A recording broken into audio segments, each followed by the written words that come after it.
you again. But then I'm seeing you here, alive or undead or whatever. Going on out there, massacred those people and calling yourself the Ghost Rider. How a boy like you turned into this? How are you even alive?" She asked some of the questions she wanted to ask. He looks at her. "I never survived. I'm dead and I was that boy, you know. But I changed. Everyone will if they realize the truth. You too," he said, but before she could ask more, a crowd gathered around a big screen on the wall. "The news are out." Deku pointed at that direction. "I guess it's only the matter of seconds now." Meanwhile, the massacre left the civilians horrified and led them to a point where they demanded answers. This time, no heroes or villains perished. The bodies belonged to the local citizens, and the police promised another promise of expanding their reach on the case. At first, the promise caused another riot. This morning, the higher-ups said that they finally have a lead. The day pro-hero Endeavor and Mirko was attacked. Mirko had the target on sight. She claimed that she's seen his face, and they've recreated his face by drawing.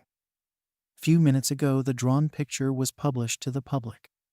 "This is the monstrous vigilante looks like." A picture of the drawing appeared on the screen. "Contact for help immediately if seen this individual. And do not engage in any form conflict." That's only thing they've heard. Everyone stared at the picture, and only the some of them had their eyes widened in shock and horror. Katsuki, his mother, Inko and Izumi was those people. Even though the picture wasn't 100% accurate, it is identical. One of the officers who can see the bits and pieces into someone's mind created that. Even with some minor changes, everything else seems accurate. And that's why it shocked them. That face never left their hearts, and now it appeared somewhere it shouldn't be. Inko almost screamed, but no sounds came out. The shock was way too overwhelming. The door burst open to the staff room. The teachers gathered there, watching the news like the rest. They were processing everything that's going on. All Might like a stone on a corner. Nobody except he knows the reason. He remembered that face now. Up until now, there wasn't a reason to recall the face. But now things are changing. Even though the details are faded in his mind. But that boy is way too familiar. He lied to that same boy. He's not mistaken. Even though the drawing is sharp on edges, the similarities are way too much to dismiss. Everyone was shocked. They weren't expecting a kid. Even present Mike, Midnight, and Eraserhead didn't knew what he looked like. So it's unlikely they know he was just a kid. The infamous Ghost Rider. Aside from him being the rider, none of them recall seeing that face. But Eraserhead wasn't sure though.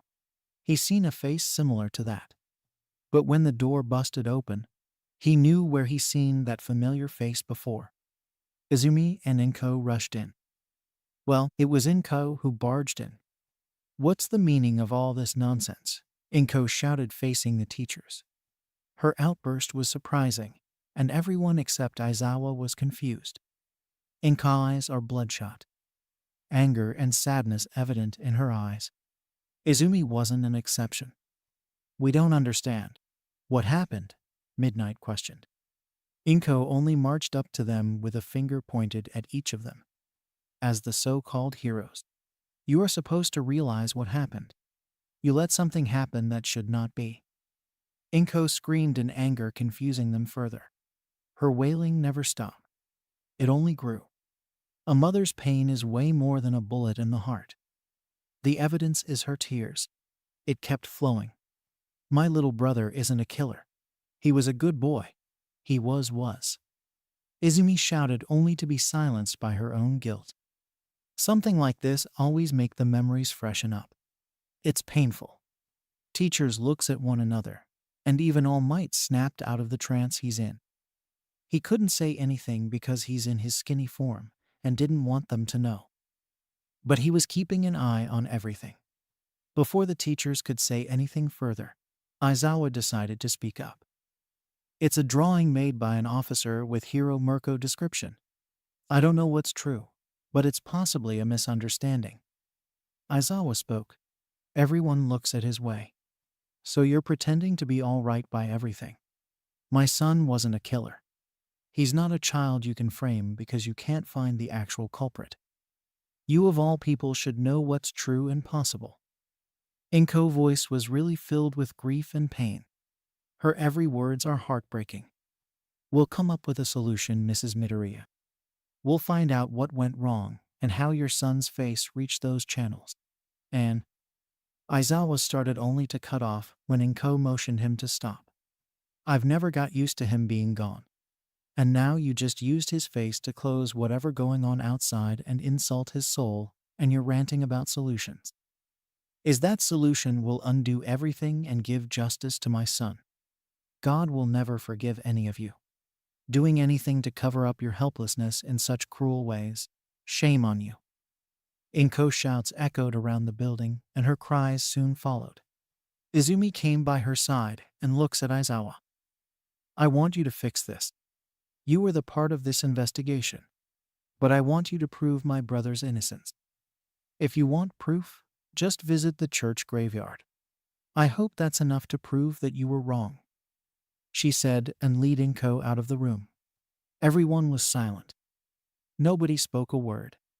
What just happened now? Are you familiar with any of this eraser? I got this feeling that you do, Nezu asked. Up until now, I never get to see the identity of the vigilante, even though I've encountered him more than anyone else. But the sketch is so similar to that of Izumi's deceased brother, and I think it's a coincidence or some cruel hoax.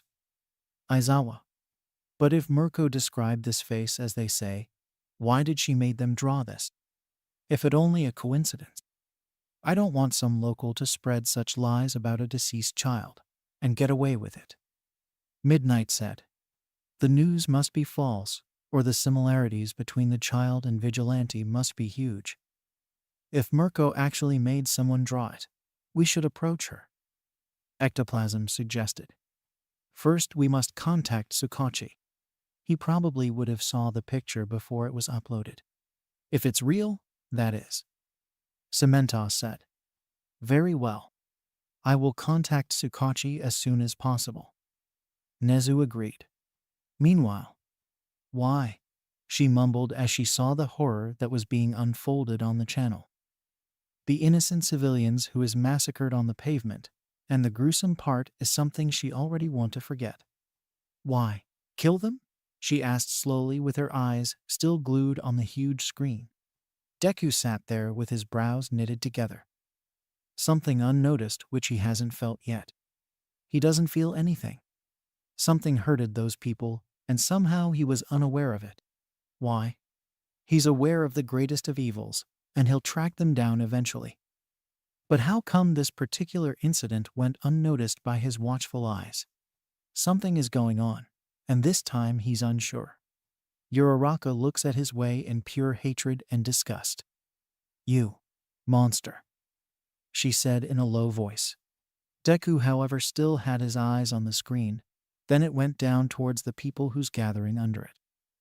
What would your family think? Those poor people will be devastated because their dead son's face is all over the news, and they won't think you're alive and killing innocents. Aren't you at least pretending to be a good person? At least you should have kept your face hidden. Izumi won't take it lightly, Uraraka said, and was in verge of tears. Deku looks at her. Get out of here, Uraraka. I don't want people see you with me, he said, and put on his hood and stood up. No. Answer me. Why murder innocents? What have you gained? She asked again as she stood up. She's afraid, but she's a hero. She's supposed to gulp down her fears and face the problem head on.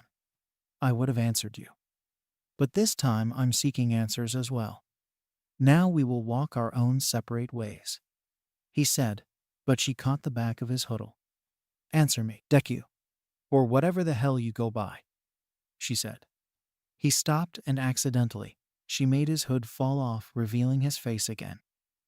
When he was sitting, nobody seemed to notice him. But when he's standing, some of the people saw his face. The first to recognize his face was none other than an elderly woman who fearfully looks at him, and then at the screen. The woman whispered something to the person next to her, and by the horror on the other person's face, you can guess what is the elderly woman said. Run, Uraraka. Don't look back. Deku said only to get ignored. Then the hell broke loose.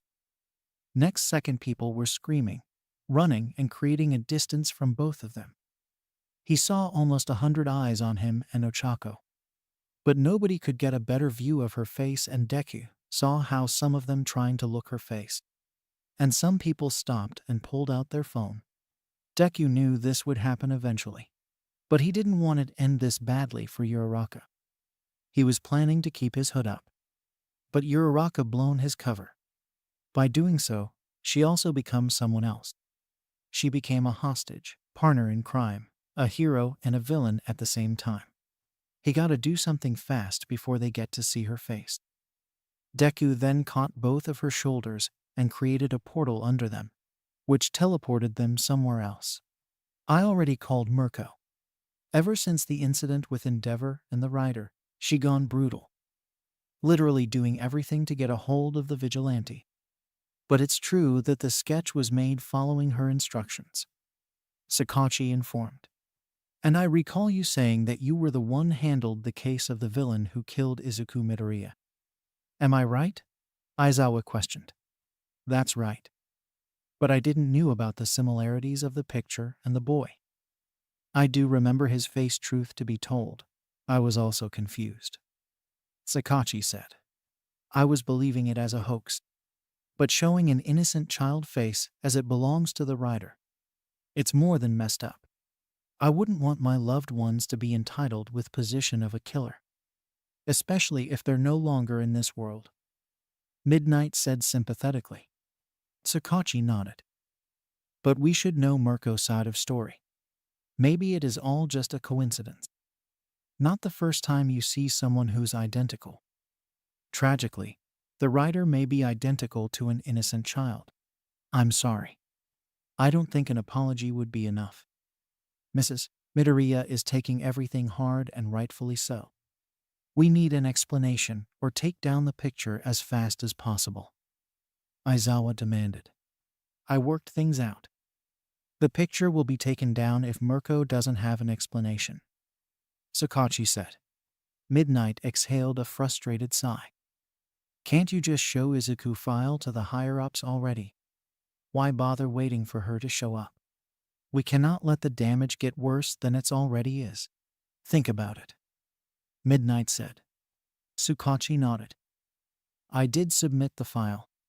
But they are not willing to take chances. Like I said, the similarities between the two must be thing.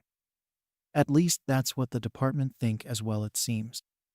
The sketch is somewhat different from the real picture of Izuku Midoriya, and that's why it's not taken down yet. Sakachi explained. Midnight looks back at him. You serious? What on earth is going on with your department? Aren't the obvious evidence enough? Midnight asked, annoyed. Our department. And that's how things works. Sadly. Sakachi said. Procedures are just unacceptable sometimes. I'm helpless for now. Let's just hope they agrees to our terms. Sakachi said, rubbing his temple. Then the door burst open, revealing an impatient-looking Mirko, staring right back at them. It's better be worth hearing, she warned. The three looks back at her. Please come and take a seat. We got something to discuss. Sakachi said, gesturing towards the chair next to the two heroes. Mirko huffed and just stood next to the chair with her arms crossed. I'm fine standing here, she said impatiently. Okay, then. Sakachi started, only to stop when Midnight stood up. I hope you know the things are going on. Midnight spoke with her eyes narrowed. What things? Mirko asked, a bit confused. Midnight sighed. I just don't want to sound harsh, but because of the sketch done with your description really did created a huge mess. Midnight said, and Mirko understood what she's talking about. Mirko looks at Sakachi and scoffed. I wasn't the one who was so eager to sketch. I was told again and again until it all comes back as my responsibility. Some people dragged me here and told me to elaborate. And now it's my fault. Mirko raised her voice, really frustrated. Calm down, Mirko. That's hardly the point, Sakachi said, trying to cool her head. Mirko was edgier than usual. She's really annoyed, and her voice explains that. It didn't help much. Mirko remained annoyed, and she already wanted to get out of there. The guilt was killing her. Even if Endeavor wasn't her friend, she blamed her for let Ryder do his handiwork under her watch. After hearing that Endeavor lost his quirk, she started to take things hard on herself. What's the point then? She asked with a low grumble. Aizawa decided to speak. The point is, he started and showed the sketch on his phone to her. Is this actually the picture you helped making? He asked. There was a silence as Mirko looks at the picture. Three of them looks at her and hope to hear her say no. It's almost can be confirmed, because they know what happened to Izuku. There's zero chances that she saw him. Midnight wanted to breathe a sigh of relief. Watching Izumi and her mother was heartbreaking. Mirko slowly looks back at them. Yes, she said. Now what? She asked. Her reply shocked them almost. But the next question will decide the main point. And they really hoped to hearing negative. Was the vigilante actually looks similar to this? Aizawa asked, and they really wanted her answer to be a no. Of course it is. What do you think why I made the officer draw this? Mirko almost shouted. But that's impossible, Midnight said. Mirko's eyes twitched in annoyance. Of course not. I remember everything clearly. I'm not blind. Mirko snapped. Then I think you should keep your eyes checked. Midnight snapped as well. Enough, you two. Behave like a professional. Sakachi interfered. Yes. This is not a good time for arguments. Aizawa agreed. Midnight and Mirko looks at one another in annoyance. Mirko, are you 100% sure about this sketch? Everything spot on? Aizawa asked. Mirko swallowed the urge to growl in anger. For the last time. Yes, it's spot on, and this is how that brat looked like. And my eyes are not playing tricks. If only Endeavor was awake. He got a better look than I did, she said. Aizawa and Sakachi looks at one another. Sakachi nodded and brought a file out of his desk and handed it to her. A copy of Izuku file. What's this? She mumbled and took the file from him. Mirko opened the file and flipped the cover, and they saw her eyes widen slightly, and they widened more and more. Mirko looks closely at Izuku's photo, and the writings filled on the dotted lines. His name, age, and finally the cause of death. Mirko's confusion was really evident, and she looks back at them. This kid. He looks just alike, she said. We know. When sketch was publicly released, Izuku family saw it. You do know how hard this was for them. That's why we keep asking you if you really see the vigilante like this. Aizawa replied. Mirko shook her head in disbelief. She looks at Izuku's face and decided to speak again. Actually, the writer looks a bit older than this child. He had white hair instead of green. Eyes were sharp instead of round. That's all. Everything else looks identical, and I'm telling the truth. I don't know how his family taking it, but I can 100% guarantee that he looked like in the sketch, Mirko said. The other three looks at her, and all they saw was truth. Sakachi can confirm it. She's definitely saying the truth. Now, what do we do? Sakachi mumbled. We shouldn't have let the sketch go public. Even if the sketch meant to show the appearance of the writer, it indirectly is aimed at Izuku as well. Midnight said. There's a way, Aizawa said, making everyone look at him. What way? Midnight asked. Aizawa was planning to let Mirko say to the higher-ups that she didn't know about the sketch. That way, they'll get the permission to take down the picture.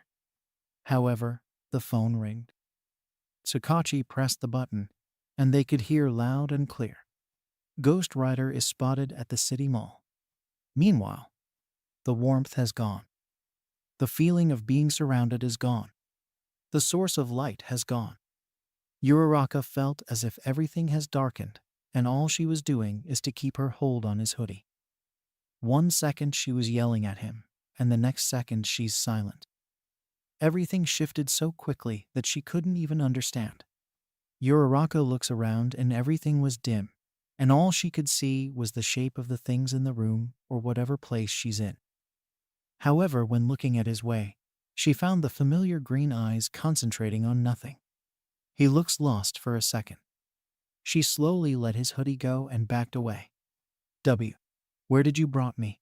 What's this place? Deku, she mumbled nervously. Her outrage died down and his intentions was unclear as night, which scared her more. She saw the two glowing eyes snap to her way, and soon the place was lit up.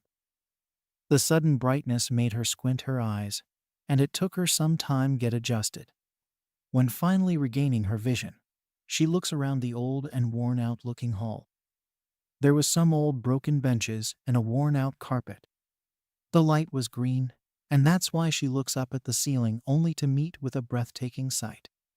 The chandelier. It almost looks like the flower Ero carries around.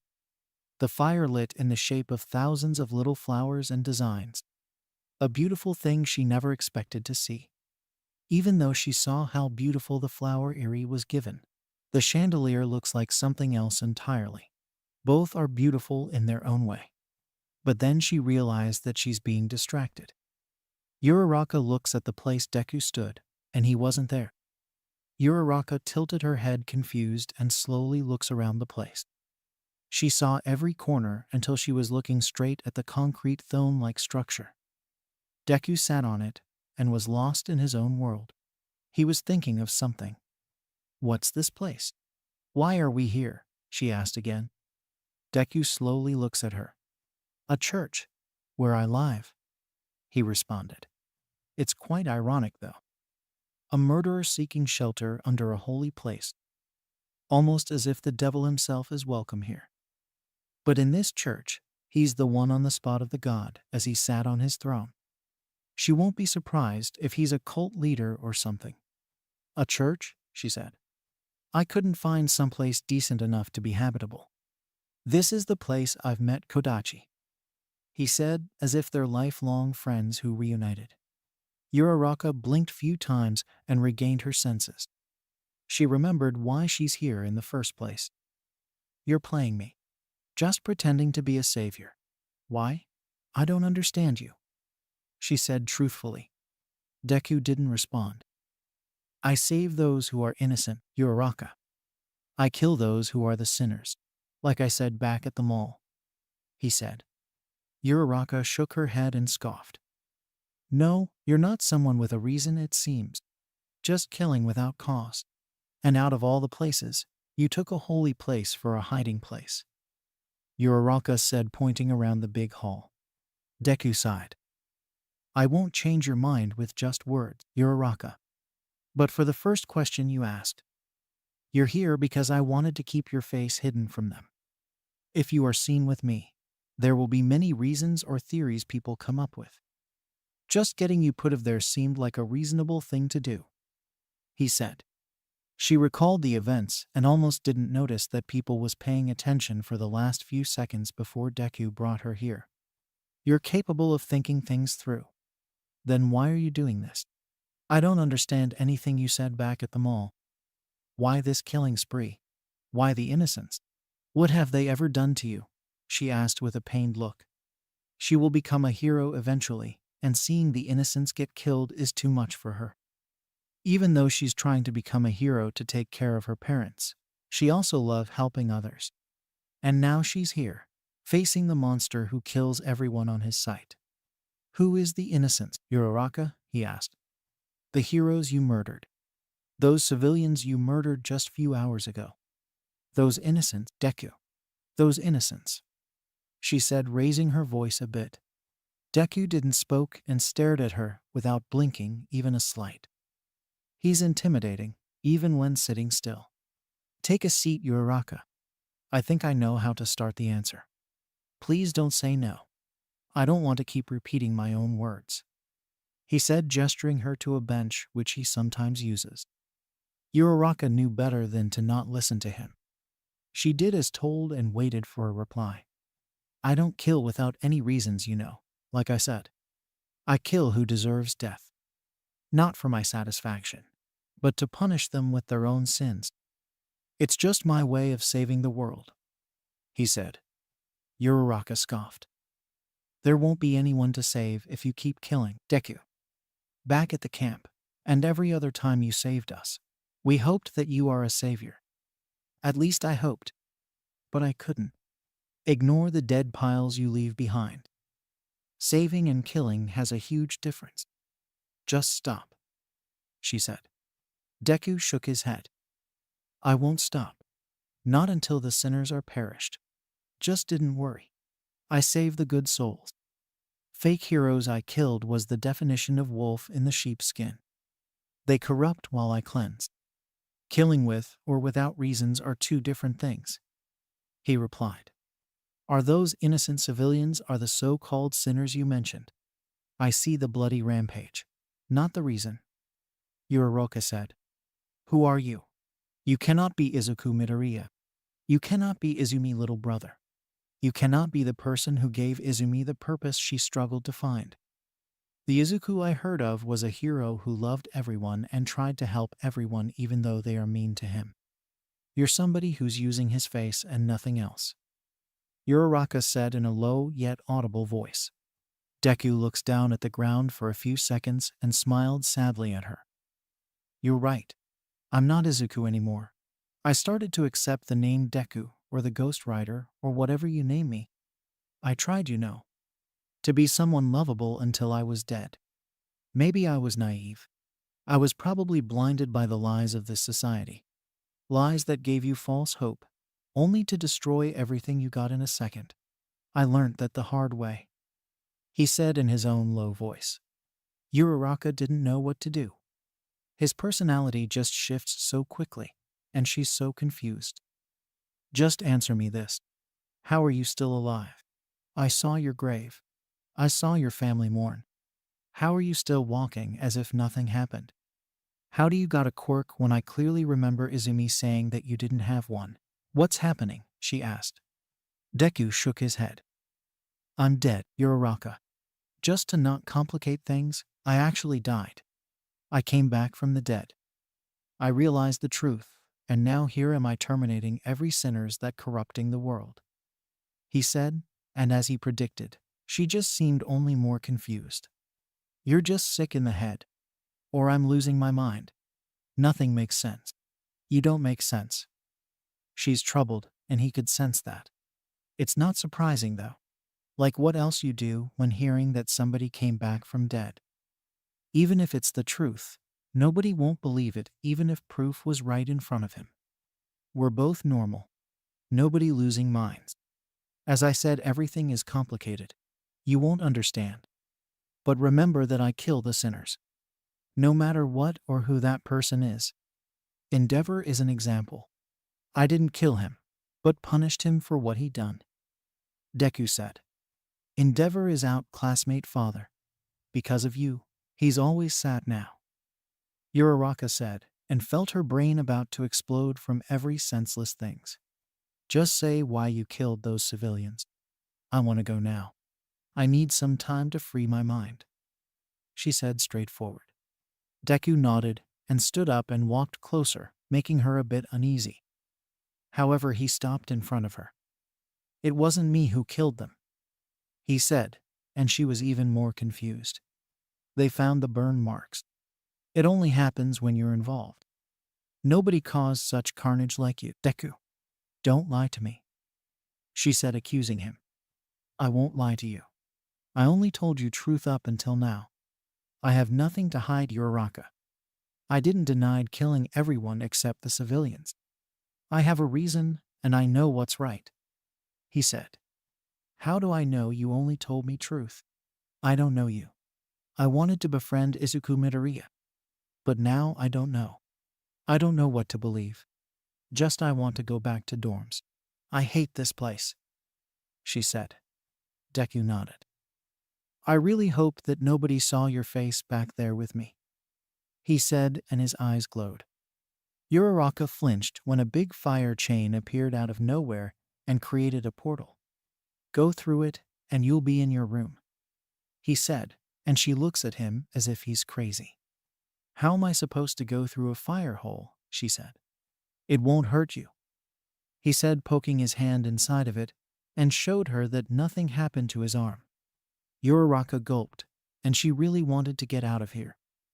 See, she brought her hand and slowly touched the fire hole, and her eyes widened when feeling nothing. Without any other delay, she ran into it and past the fire hole. Uraraka slowly opened her eyes, which she closed before entering the portal, and she looks around, and she's already in her dorm room. What the hell, she mumbled. She never done anything like that before. Hell, she haven't even seen such a quirk before. Uraraka looks back at the fire portal and saw Deku standing there, and he just waves at her. Then the portal closed rather quickly, leaving her staring right at the wall. Dark clouds dimmed the whole place, giving the environment an eerie feel to it. The usual crowded city seemed like less populated. Maybe it's all just a feeling of dread and fear that messes with someone's mind. A feeling that always seems to make everything look dead. A feeling that make the cruel world look more frightening and worse. And amongst the said feeling, a monster is let loose without any core of existence. Deku cannot feel anything as he overlooked the whole city by standing on top of a building. Cold breeze made his hair and leather outfit flow, and just by that, he concluded that there's a storm coming and moving closer. The time was almost evening, and it's supposed to be not so dark as it is right now. But thankfully it doesn't affected his scouting. He could see just as clear like normal day. He could see everything, except the answers he's looking for. On this day, he realized that there's another monster out there that's not him. But still he's getting all the blame. Even though he doesn't care about anyone's thoughts on him, he cannot let someone to ruin his code. For him, he has reasons for what he does that outside world haven't figured out yet. But this time he has no knowledge of reasons of the newcomer or the Ghost Rider wannabe. Whoever he's dealing with moves without his awareness, does something unforgivable and vanish from his watchful eyes. There's surely something out there that doesn't kill with a goal, and he knows why he have to stop that somebody. Deku looks up at the sky, and without a second delay, Kodachi appeared right in front of him. Saw something? He asked. Kodachi didn't give him any indication of being spotted something. Sure, Kodachi is fast, but it cannot be everywhere all at once. Deku knows that, and that's why he only praised his bird. Don't worry, we'll figure something out eventually. Deku reassured Kodachi, who reacted positively. Kodachi once again took off into the sky and away from Deku line of sight. Kodachi knows that it has no reason to hang around where its master have a clear view on. Kodachi's duty is to see beyond its master's reach and inform him about it. Deku watched his raven fly away, and he looks down at the city. Nothing out of ordinary. A fire portal appeared under him in a second, and sent him through it to the next location. Deku is doing the same thing for an hour now. Just as Uraraka left, he's out of his base and searched for this new killer. So far, no use. He cannot sense anything. He shifted his vantage points in every 5 minutes, and he kept on going. He have to find the culprit, and fast. After 10 minutes of waiting, Kodachi came and hovered next to him and screeched. A signal he was hoping to hear for God knows how long. Where? He asked, and Kodachi took off to the direction. Deku didn't waste any time and leaped off the building, and midway through his fall, another portal appeared which he gone through immediately. This time he got transported to another rooftop. He looks around, and it didn't took him any time to notice the carnage that happened on the street below. It wasn't even a secluded part of the city. Not the most bustling part of the city, but there's civilians all around. Deku saw a few horrified bystanders. They cannot even able to stand straight from the whole mess. Their reaction is understandable. Like, what will you do of one day You ran across a street filled with guts and blood of people who was alive few while ago? That's why he focused on something entirely different from the bystanders. There's a sign of disturbance on the pavement, almost as if something heavy stepped on them. And that was only the beginning of a trail that goes deep into the city. The damage done here wasn't as big as last time. But there's no guarantee it will stay that way if he doesn't hurry up. He sprints off of the rooftop to the next one, and he kept his pace after the trail. With his metal underside boots clangs on every step, he could dig his step further into the concrete to build up more speed and grip in his human form. He looks up at the sky and saw Kodachi circling a place that's not so far from where he is. Kodachi has its eyes on the culprit. Deku tried to speed his way towards Kodachi, but slowed down when seeing his fire raven suddenly halt, then started to look around as if it lost the sight of the attacker. He finally reached the place Kodachi was circling, and he saw another spot with almost 5 or 7 mutilated bodies. Claw marks and burn marks. The common clue the foe leaves behind. It's something big, not bigger than a first-floor house, but a bit bigger than All Might himself. At least that much he can tell by looking at the footprints left behind. The strange part is, he cannot even sense the souls of the dead ones, nor he could sense the people in danger. Those killer is fast. He's sure about that. Deku looks for more trail, but he saw nothing. The footprints only leads to the murder scene. The creature or the individual haven't left for any other way from the spot. It's like they are vanished, just like his fire portal. That thought alone stressed him out. Is there actually something or someone who's capable of doing such things except for him? He thought. Without nowhere to go, he finally decided to get down there and see the damages himself. Another portal appeared under him, which transported him to the scene below. He can confirm the fact that it's nowhere near a kill with a reason or method. Just a total massacre that is done mindlessly. It's simply a sport, or there's more to it than it seems. Whatever is out there killing folk is now become a threat to even him now. Even he cannot figure out what's going on. Now it's his turn to question about the answers he seeks desperately. True, he has knowledge, but pinpointing something out of a countless other things. It's close to impossible, unless he's faced the enemy. That's the problem though. He's not sure who or what he's dealing with right now. Crushed bones, shredded flesh, and splattered intestine literally decorated the whole place. For him, these carnage doesn't seem like nothing. But it will be a lot for a normal person. A lot too much. Arg. Deku's head snapped towards the feminine scream.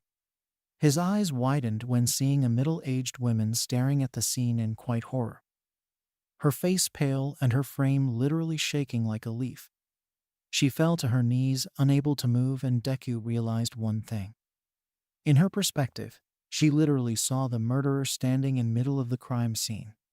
Even if it's not what it looks like, he's the last person she want to hear it from. He cannot go near her without giving her a heart attack. To avoid any more attention on himself, he created a portal under him again, which transported him to a different building. The day can't get any troublesome. But he knew something is about to happen. Looking at the horizon, he saw Kodachi flying around at the distance, surely looking tirelessly for the murderer. Deku once again leaps off the building and sprints to the other. With every jump, he paid close attention to the streets below. However, he found nothing. The rain started pour, and the atmosphere cools down more than it already was. The sense of dread and uncertainty started to mess up his thoughts. In his human form, he's almost have a fragile mind like every other human. But the difference is, he feels more than an average person. Thankfully, he has the ability to differentiate between the right and wrong thoughts. And right now, he's accepting the feeling of dread. Because it will fuel his sense of urgency. It will make him want to capture the monster on loose. Like a normal vigilante, he leaps all over the rooftops and scouts the R for the target. Sure, he could just use his motorcycle. But it's only going to attract any unwanted attention. The last thing he wants is to deal with both heroes and the monster at the same time. He's not sure which one is he end killing then. In 5 minutes, he covered almost quarter of the city thanks to his enhanced speed. But so far he could not spot anything unusual. With one final jump, he came across a rather strange view. Deku skids to a stop when seeing something down at the streets below. The pathway was narrow and a bit hidden from any natural light. On the corner of the said street, he saw something weird. A black object or something. He's not familiar with the thing, and he sure as hell know that it doesn't belong there naturally.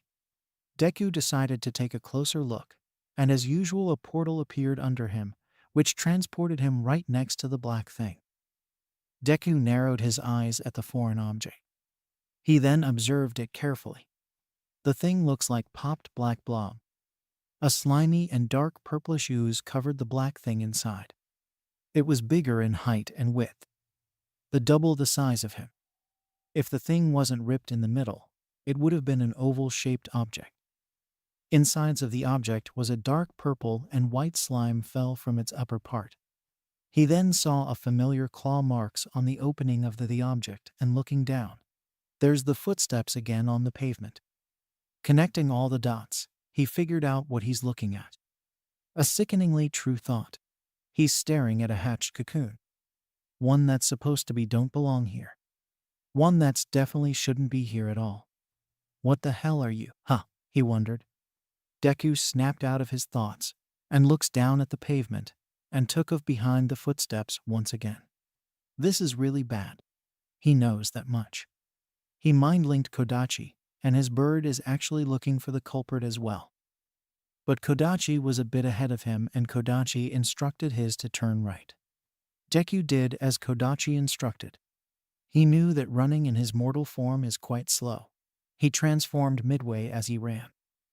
The transformation immediately sped him up more.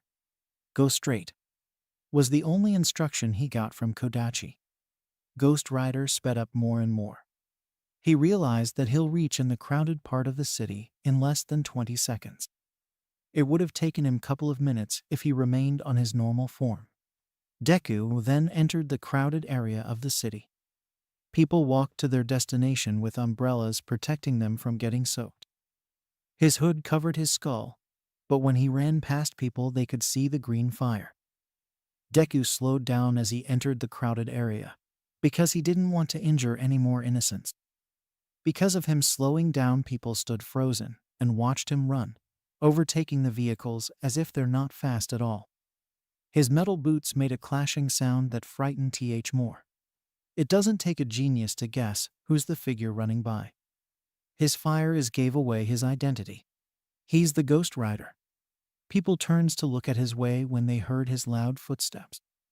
But they immediately froze, panicked as well, when seeing the terrifying fire vigilante sped past them. After he crossed them, they felt the strong gust hit them. They all saw the melting footprints that left behind by him, and everyone was speechless. Deku wanted to speed up, but he'll end up running over a passerby. However, his objective was the same. Reach the middle of the city. The city mall to be exact. That's where he and Uraraka talked to one another a few hours ago. It's almost 4 to 5 hours since she's left, and he's already on his way to capture this murderer. 1 more minute.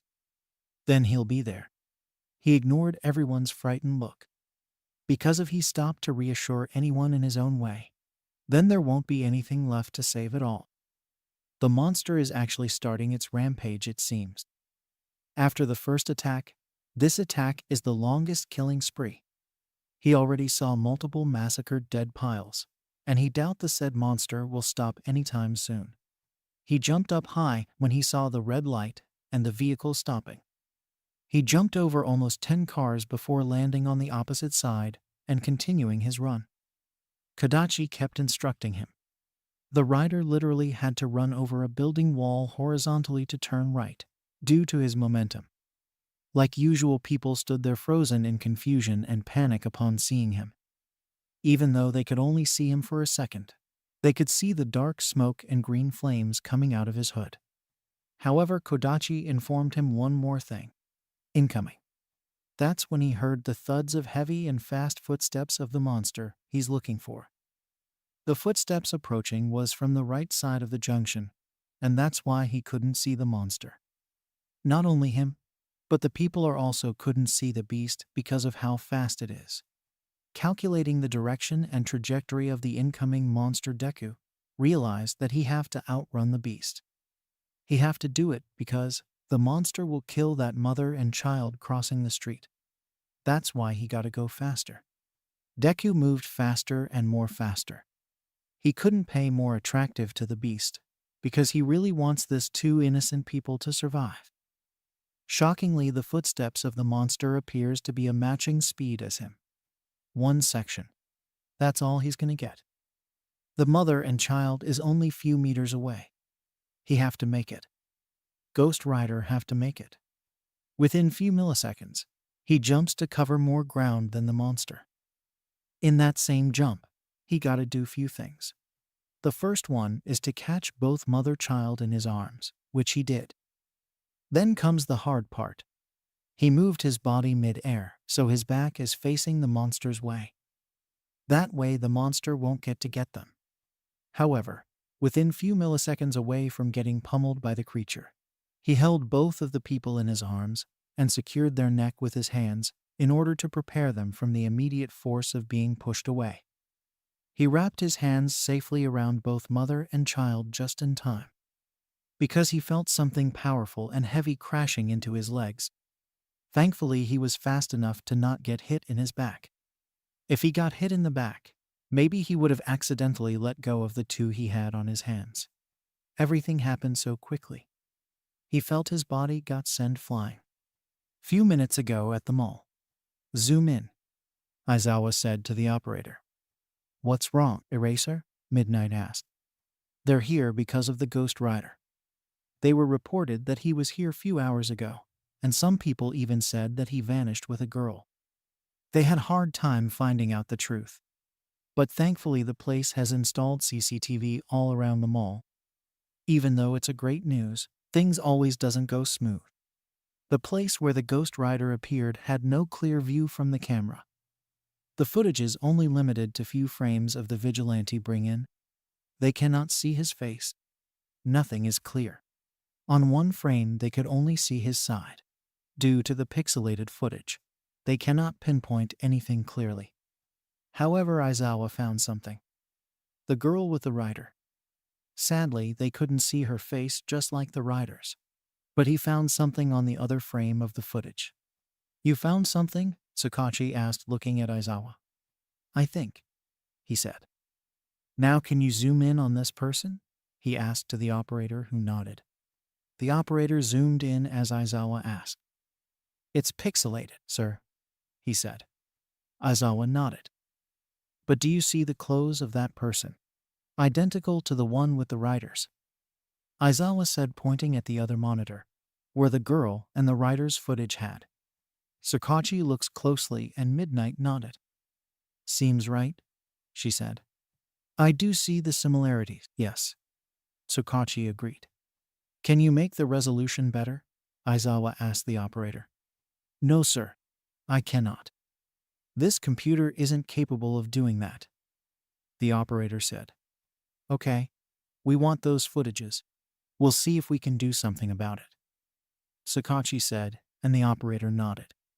He copied the files to a pen drive and handed it to Tsukachi. I hope you'll find it, Midnight said.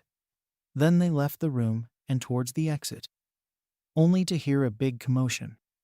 When they exited, they saw a few cars flying and the crowd backing away from something in middle of the street. Aizawa and Midnight was quick to react. They ran towards the spot and through the crowd until they reached the middle. What they saw was shocking. They saw the familiar hooded figure on the ground with two civilians in his grasp. Both woman and child as got knocked out. The rider was already trying to get up with the two in his hands. Aizawa didn't hesitate before running up to them, followed by Midnight and Tsukachi. Help them, Aizawa shouted, indicating both woman and child. The rider in his normal form let go of the two and let the heroes take them. Aizawa picked up the unconscious boy and checked for the heartbeat. He's alive but knocked out. Call an ambulance. He shouted, and Tsukachi did as told. Midnight, however, had a bad news. Her ribs are broken. It's serious. The crowd gasped. Deku, however, knew it'll happen. However, if he hadn't interfered, they would have been beyond saving. He stood up and everyone looks at him. Hands up in the air. An officer shouted, pointing gun at him. Few more police officers did the same. Deku, however, remained on his spot, looking at the two civilians he saved. I had no other choice, he said. I repeat, hands up in the air. That's your final warning. The officer ordered again. Deku slowly looks at the officer, who only saw his two green eyes. If you shoot me now, the civilians will get caught up in the crossfire. You don't want that, do you? He said.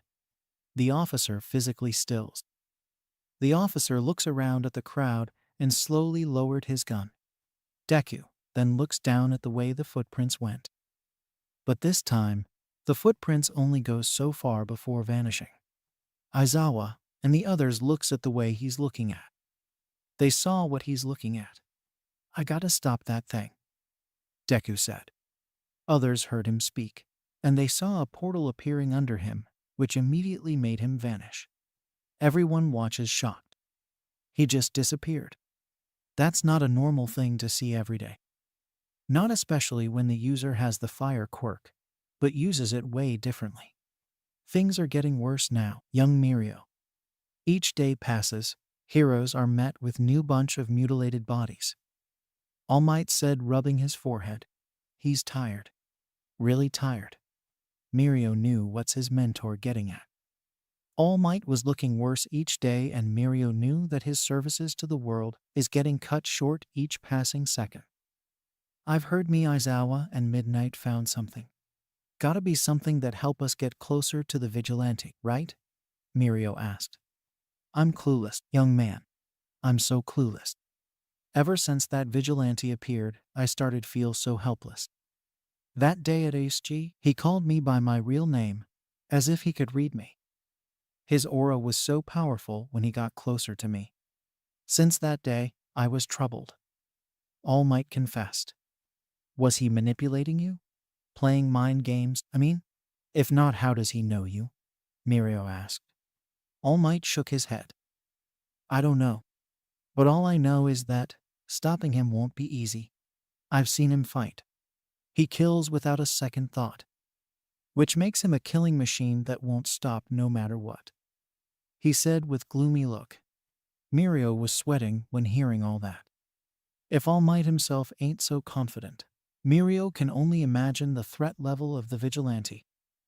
I'm still getting used to the power of one for all. I still do get hurt. But if you think I'm ready, I'll be out there and do everything in my power to stop the vigilante, Mirio said. You aren't ready, young Mirio. But I don't think there's enough time to train you to your full potential. There's hardly any time left. When the time comes, I'll cover you. But you have to finish that fight for me, All Might said. Mirio nodded. I'm not sure how am I going to stop him, but I don't think I'll give up without a fight, he said. That's what I want you to do. If the vigilante overpower you, just stay out of his sight and help people who needs you. And I do feel bad to say this, but there's a huge chance that we won't make it out alive. If that happens, be sure to go down without letting the innocents die, All Might said truthfully. Mirio stiffened when hearing that, but he nodded immediately. Understood. All Might just looks at Mirio and slowly nodded. Thank you for carrying such a weight for me, All Might said. It's not a weight. I see it as my duty. I was ready for it for a long time now, Mirio said. I'm glad you're here for me and them, young man. You'll be a wonderful hero, All Might said. Mirio nodded with smile, but he noticed something else. I'm sorry if I'm asking something personal, but why is it that you look so sad? I know it doesn't have anything to do with the future, Mirio asked. All Might stopped his small smile and his head slumped. All Might have a reason, but he was keeping it for himself until now. I need your judgment, Mirio, All Might said. Mirio just stood there and blinked. However, he nodded. Oh, okay. But what for? He asked. It's something I never told anyone. It's not something I'm proud of doing. Instead, I'm disgusted at myself. I do regret it. All Might said. I don't get it. Mirio asked, confused. I want to ask you something first. What will you do when the most important or favorite person in your life won't grant you something, even when they could? What if they deny you from having that even when they have a lot but won't share? All Might asked. Why are you asking me that? Please, just answer me. What will you do? All Might asked again.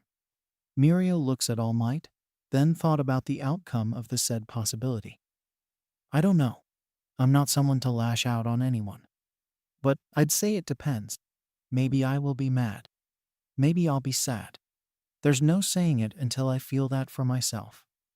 Mirio said. All Might only nodded. The answer is always hard to find, huh? All Might said to himself. What happened? What have you done? Mirio asked, unable to contain his curiosity. I saw a kid some time ago. I saved him from a villain, and then he held on to me until we landed few buildings away. At first he told me everything that a normal fan of mine said. But I wasn't expecting his last few lines. He asked me if he could become a hero. He was a quirkless child, you know? But I knew I saw something in him that day. But All Might stopped with troubled breath. Mirio stood there and saw All Might's regretful expression. He connected the dots, and he recalled All Might's previous question. He only come up with one possibility. You said he can't? Mirio asked. All Might didn't said anything, confirming Mirio's theory true. I was just trying to not drag him into any mess. But I failed to realize how harsh I was. I was blunt, and I forgot that not everyone has a heart like mine. But yesterday I realized something. Something which I cannot forget. All Might pauses and continues when Mirio nodded. I realized that the boy passed away a few months ago. I looked at some files and I realized that he died a week after I've seen him. His sister studies here, and I never felt this ashamed in my life. I saw his family cry and all could do is watch. Every death of the people gives me nightmares. But this one case have more impact on me than the rest. After all, I was the who rejected his dreams. All Might said with so much guilt that he lowered his head more. Mirio felt bad too. I have done things I'm not proud of. Nobody is perfect. But you realized your mistakes, and that explains how much you changed. It won't bring back that kid. But all I can say is, we have to live with it. There's no escaping the reality. Mirio said. But what do you say about me? The judgment? All Might asked. Mirio shrugged. I cannot chase away your demons. But I can see that you're trying to pick up your mistakes and get rid of them. You're on your own for this one. If you're feeling guilty, then find a way to do something about it. I'm sorry for not being much of a help. Mirio said sadly. All Might nodded. Guess I'll have to figure things on my own. All Might said. He then stood up and moved closer to Mirio. Let's talk about our main priority now, he said and held on both shoulders of Mirio. Remember, focus on the one for all. Connect your mind and heart to it and fight with everything you've got. All Might said. Meanwhile, is it possible? Aizawa asked to the operator, who did their best to tweak the footage and add more smoothness to it. So far they could only see so much. Due to the footages being shot in such inconvenient way, the pixelated image is nowhere near understandable. Even more frustrating thing is, the two figures they are suspicious of only appears on the footage for few seconds, and CCTV could only capture a little bit of the figures. Yes, we aren't sure about the figure in black, but we could do something about the girl. But it'll take few minutes. the officer who operated the computer said. Good, Aizawa said. I can't believe the big mall is occupied with old cameras. We would have been already after them if we had some quality footages. Midnight said. The mall ain't a place where criminal activity happens often. It explains why they are low on security. Sakachi said. I thought safety precaution is all about preparing the necessities before shit goes down. At least they should have known that CCTV is the first thing when it comes to the gathering information if something unfortunate happens. There's no use of the footages if it doesn't even give away the criminal face. Midnight said. You're right. But we cannot expect everything goes smoothly. Sakachi said. But before they could argue anymore, the operator said. We have a view. He said, pointing at the screen with the girl. The news reached him quite early in the morning that day. A news he subconsciously waiting for. A news that didn't even make him stay at his dorms any longer than needed. Taking the first bus, he arrived at the hospital in few minutes. All the way here, he mentally prepared for facing his old man. In every step, there was an urgency that people around him gave him way to move forward. Even though he's usually have a neutral expression going on, this news somehow made his emotions visible. It's probably because of something impossible happened in his mind. After all, his old man was an invincible boulder in his mind. His old man was supposed to be a tough barrier that's almost impossible to break. But now, the said old man is on the hospital bed, fighting for his life, and ended up losing his powerful quirk. It's probably safe to guess that his ego also might have died with his quirk. But Shoto have hard time believing that his old man's strength is gone. At least he hoped that it's not true and endeavor regain his powers eventually. After all, Shoto wanted to be the one to overcome his old man. And without him, Shoto may lose some motivation to move forward. But even if endeavor won't be whole again, Shoto now has a new target. A target that will help him become someone stronger. Stronger than All Might and Endeavor. All he have to do is keep Endeavor in his mind whenever he'll come face to face with the Ghost Rider. That way he'll achieve two things. Become the #1 hero and stop the vigilante from wreaking more havoc. His destination is 7th floor of the building. In any other day, he would have just used the stairs. But today he was so troubled and ended up using the elevator. Within a minute, he's on the 7th floor and walking towards the 5th room to the right. He moved closer and got a hold on the doorknob, but halted immediately for a second. What is he going to say? Will he have to say anything? Will he and his father have a talk? Or Endeavor is even in the mood for talk? So much questions which he'll get answers if he opened the door, but a bit hesitant to do so. In his whole life, he never had a normal talk with his father. There was only anger, curse, and arguments between them. Ever since he could remember, everything in his family was fucked up by his father. Because of his old man, his mother left a scar on his face that'll never go away. It was yesterday when Endeavor woke up and healed a bit. That's how Fayumi informed him of that, and he's here. Even though he still haven't decided an approach, he still haven't forgave Endeavor, and he doubt he ever will. Sighing, he twisted the doorknob and opened the door slowly. What he saw inside made him sigh a bit. Was it sigh of relief? After all, Endeavor is sitting on the bed along with Fayumi, who sat on the chair next to his building.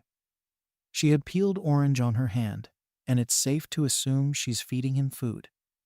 She's the only sane person in their household, and Shoto never missed it when he saw how much hard she's trying to bring the family together. But ever since Toya died, shit began to go downhill. Shoto entered the room, and both Endeavor and Fayumi looks at his way. Shoto didn't even look at Enji. Instead, he looks at his big sister and nodded. Shoto, you didn't have to rush. It's really early in the morning, she said. I don't mind it, he replied plainly. Oh, then come on, take a seat, she said, dragging a stool from under the bed. He slowly sat on it and finally looks at Endeavor. Enji was already looking at his way. But Shoto really felt like something was off. And that something is his aura.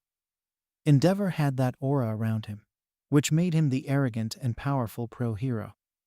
But now all Shoto can sense is weakness. Enji looked a bit pale and less muscular. Dark circles under his eyes showed his tiredness and disturbed concentration. Overall, Enji is a wreck. A characteristic that doesn't match him at all. Endeavor slowly looks down at his lap when Shoto looks at his way. I've failed, Endeavor said in a low voice. Shoto and Fayumi know what he's talking about. Endeavor looks down at his palm and clenched it tightly. To surpass All Might. To become the number one hero. I was ready for anything. Even sacrifices. I've been too much confident when I was out there saving people. Endeavor started. And all I did is to look forward to achieve the goal. I've put you through the hardest and I thought I'll make it. I keep looking forward without no worries in the world. He paused and then looks out of the window in the room. Maybe I was way too confident to look around. And I have finally ran into a complete full stop. Out of the blue, there's a vigilante who came and sent me back to the start. He stopped. Endeavor didn't look away and sighed, and his body slumped. In their life, they only got used to see his broad shoulders on top his straightened spine. But it seems he have finally got shown his place. Fayumi placed her palm on her chest sadly. It's unlike of her father. He used to abuse them and all, but somehow his defeated state is saddening. All I was doing was arguing with my partners and told them I don't need their help. Turns out Mirko was there. But never in my life I got defeated the way I did that day. He was almost mumbling at this point, as if he's remembering everything and subconsciously saying everything out loud. I was seeing rampaging fire and I was in pain, screaming, and that's the last thing I remember. He mumbled. With a distant look, Endeavor looks at their way. I've lost, he said. Shoto and Fayumi stared at Endeavor's defeated look. Finally, the number 2 hero came back to his senses, it seems. Or he just lost his fire. That shows the level of beatdown he gone through. He may have got destroyed. After all, Shoto's seen how strong the vigilante is. He just destroyed that Namu who almost killed the All Might. Considering that outcome, it's really is a miracle to see Endeavor alive. Please, don't stress yourself, father, Fayumi said pleadingly. Endeavor gulped and sighed again. How can I not? After all, I'm no longer the number 2 anymore. Even if it's not official, who wants a quirkless number 2? Endeavor said. Fayumi looks down at her lap. There's no good answer she could give him. After all, she's not used to anything like this before. A quirkless Endeavor is something out of a myth at this point. It doesn't feel like real, even though the evidence is right there. Nobody, Shoto said. And the room was in a deafening silence. Fayumi's eyes widened, and she could feel the building tension in the room. Oh, Shoto. Haha, you didn't mean that, right? Right? She nervously chuckled with her arms flailing all over the place. Nobody wants a number 2 like that, he said, silencing her. Again, there was a silence and Fayumi just didn't know what to do. Endeavor just sat there staring back at him. That's why I will be the one who will overcome the number 1 hero All Might and stop the vigilante. Unlike you, I am raised to become a weapon and guess what, old man? Shoto said, looking directly into his father's eyes. You'll see me at the top. I won't be defeated like you did. And that's why I don't underestimate my enemies. I'll do things that you never was capable of doing, Shoto said coldly. Shoto. Fayumi tried to stop him, but he just stood up. I remember everything you've done to our family so you can be the number 1. But now it's only me left. He started with an angry look. You've always been my target, and I was training my best to overcome you one day and show you what I am capable of. Even though I aim to be the number 1 hero and surpass All Might, you've been the one who was my first target. But now, you just got beat up by a vigilante and didn't even come close to reaching All Might. I've heard your words of becoming the #1 hero ever since I could remember. And now I only see someone who no longer have the strength to back up his words. Shoto said, staring right into his eyes. Endeavor again looks down at his lap and Shoto took some deep breath. But I don't know why I was so shocked when I heard you are defeated. I don't know why I was rushing to the hospital and just sit outside the IQ, waiting for whatever the doctor has to say. And I don't know why I was in a hurry this morning and made it here without wasting any time. It's all just confuses me. I don't know what to think of you, but I act before I realize it. Shoto finally confessed, making his father look at him again. Fayumi just sadly looks at his confused face. She knows what he's feeling, but she also knows that Shoto doesn't have a clue about his own emotions. He's afraid. He's afraid to lose his father. Maybe that's a family thing. No matter what happens, it always makes the members bond and come closer, no matter how far they are. Maybe it's just that. I'm interested in the Ghost Rider. Maybe I am here because I wanted to see what type damage he caused you. Or maybe I'm losing my mind and can't process anything. Everything is going so fast, he said. Endeavor nodded. You should know one more thing, he said, attracting his kid attention. That vigilante knew everything about us and what I did. He made me scream when he showed me how much I hurted you all. And I don't know why, but I'm starting to feel differently now. I started to realize my mistakes, and I somehow started to feel guilty. Almost like that vigilante made me learn how to feel more guilty. He could read me like an open book. Looking into his eyes, I've learned to become someone who's not terrible. Endeavor said. His words are shocking. They never heard him speak that way. I know it's too sudden, but I want to apologize. The problem is, though, I now know that I don't deserve it. Endeavor said. For the first time in their life, they saw a pleading look in their father's eyes. But I want to be someone better. Even though you won't forgive me, I want to do something good. He started. And the last thing I want to say about that vigilante is, I'm somewhat thankful of what he's done. He made me realize things I never saw by myself. Endeavor finished. Shoto and Fayumi sat there and heard him say all that. I won't forgive you. Neither do our family. Not at least for now. After all, only we know how much your actions caused us. And I'll be the last to ever consider forgiving you, he said and stood up. Shoto then walked towards the door.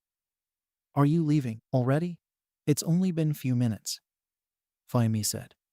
I don't want to stay in this room anymore, he said, twisting the doorknob. He paused before exiting and looks behind. Now I do have the reason to fight the Ghost Rider more personally, he said and walked out. Some time later somewhere. That day, the city was silent. However, it wasn't so pleasant. It's probably because of the lurking danger he yet to have confront. Deku never stopped his patrolling, even though a monster is out on the loose. He took care of the sinners like he usually does. But still he couldn't help those innocents who perished in the last few days. Many destroyed areas and buildings, and at some point he saw some heroes evacuating some citizens put of the city. Each day people around the city got lessened due to two reasons. First is the evacuation, and the second one is the killing spree of the monster. Deku knew that there's a hero meeting going on, and there's so many heroes gathering at some places as the part of a mission. An inevitable mission he knew will happen. The mission to eliminate the threat known as the Ghost Rider. And he also knows that they found out Uraraka involvement. It's just the matter of hours before someone will interrogate her. He didn't want to know the rest. It's on her hand to reveal who he is or not. Truth to be told, his identity revelation is the last of concerns now. Kodachi remained up in the sky, trying to pinpoint the location of the monster. The damn thing is fast and seemingly could use a teleportation power. But as far as he observed its movements, the creature cannot cover any far distance using the teleportation. It only could use it to cover any short range of distances. At least that's the only extent he saw it use the power. and now finally he could sense the victims of the creature. It's strange that he couldn't even sense them at first, but now he could sense them. But still he cannot sense the beast. Without Kodachi point of view, he won't be aware of its position. But now he do have hope. Finally he could sense those who encounter it. And that's why he stood on top of a building focusing on to sense if anyone have been encountered the creature. So far nothing. Even Kodachi don't see anything. Thinking of that, he came across some more cocoons. The creature probably rests inside it, and the possibility of there being more than one creature is pretty much zero. If there was more than one many, he would have ran into one already. Or Kodachi would have found out. He kept his senses high. Even a slight indication, and he'll be there using his portal. He hoped for it to appear and not appear at the same time, because he doesn't want the innocents to get hurt upon its arrival. That's why he was extra cautious. He stood there for some time until he felt a strong vibration a few distance away from him. And the said vibration came from the same rooftop he's standing. Too caught up in tracking the beast, he couldn't even react sooner. Finally, I found you, brat. He heard that familiar female shouting. He only heard it a millisecond before a powerful something came crashing onto his back. His eyes widened, and there was no ground under his feet anymore. He could feel the shockwaves of whatever hit his back, and then there's a huge gust of wind as he got thrown away. The gust of wind hit his body from the front as he got kicked across a building. Due to the force, he snapped his eyes shut for a second. When reopened them, he saw that he about to land face first on top of another building.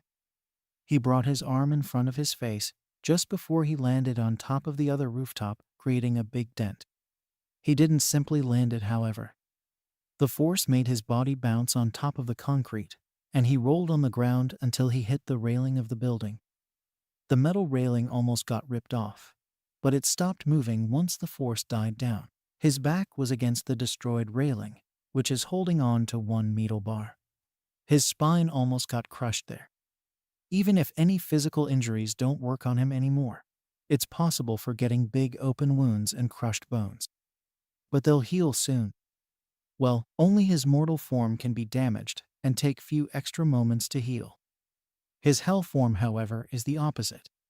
No matter what happens, he's indestructible in his Ghost Rider form. Even if someone managed to break his skull or bones, it'll go back to normal in a second. Now he's in his human form, and that attack did affected him. Looking up, he saw the rabbit hero Mirko calming down with another powerful kick. She was this close to landing her boulder-crushing kick on his head. But he managed to roll out of the kick reach. When her leg hit the concrete, there's a huge shockwave, and the rooftop got crumbled under the frightening strength of the kick. The said shockwave hit him just as he avoided her kick. The shockwave came with some rubbles which hit him all over.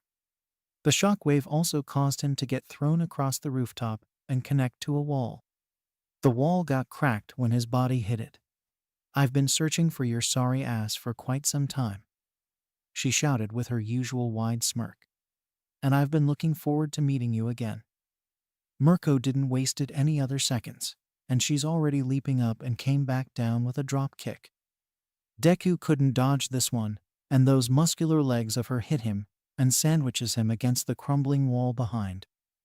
The force sent him through the wall bounced as he got rolled on top of the hard concrete until his body skids to a halt. Deku shook his head to shake off the dizziness as he slowly got on his hands and knees. She's not holding back. The whole rooftop got destroyed, and he could sense that nobody is in the building. Mirko knows that too, and that's why she doesn't care about destroying it. Her each attack is too much powerful, and could just come at him with back-to-back attacks. But she's only holding back because she's enjoying the each strike she lands. Her attacks are really trying to avoid the same outcome as the last time. She's coming back with those attacks because of the last time. She's really making up for it. Keep standing up. I'll enjoy putting your ass through the floor again and again. Come at me, she shouted with a fierce look in her eyes. She was looking so wild.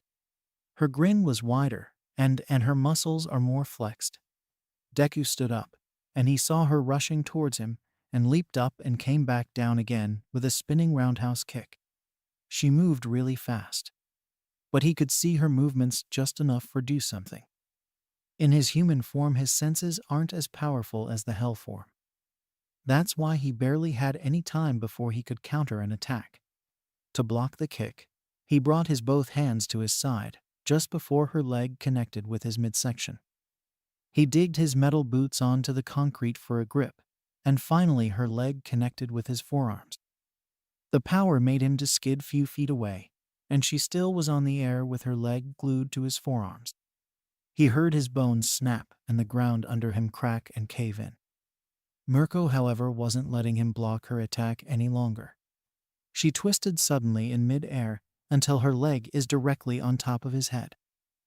Without any delay, swings and aimed another kick right on top of his head. Another shockwave, and he felt the kick and his eyes almost got rolled back into the socket due to the force. The kick made him spin and hit the floor with his head, and the caved-in roof gave in and collapsed, including him. Sure, there's another floor right below. He landed on his neck and right in top of the rubble. Mirko eventually dropped to the floor from the air. When she landed, her right leg was on top of him. She smirked widely and crossed her arms to show the dominance. No more running. I'll kick you across the whole city until I find you in a cell, she shouted, leaning and looking down at him. Deku shook his head. You shouldn't be here, he said, and summoned a fire chain just beside Mirko and was about to grab her with. She saw through it and leaps away. I won't fall for the same trick again, brat, she yelled. Come fight me. She roared and ran around the chain, which tried to catch her and almost kicked him. Deku was still laid there, but his fire chain dragged him out of the way of her attack. As expected, another shockwave and crumbling debris. The remaining roof collapsed, and all Mirko did was follow him with her red eyes. She's really into kicking some, but she has no fear. Maybe last time only surprised her. She only seemed to worry when he turned into his hell form. She's brave. He rolled and got back onto his feet. I'm not the one who should be stopped, Hero Mirko, he said, and as expected, Mirko didn't even seem to listen. She's on his side just in a second. She aimed for another roundhouse kick. He sighed. She's not leaving him any choice.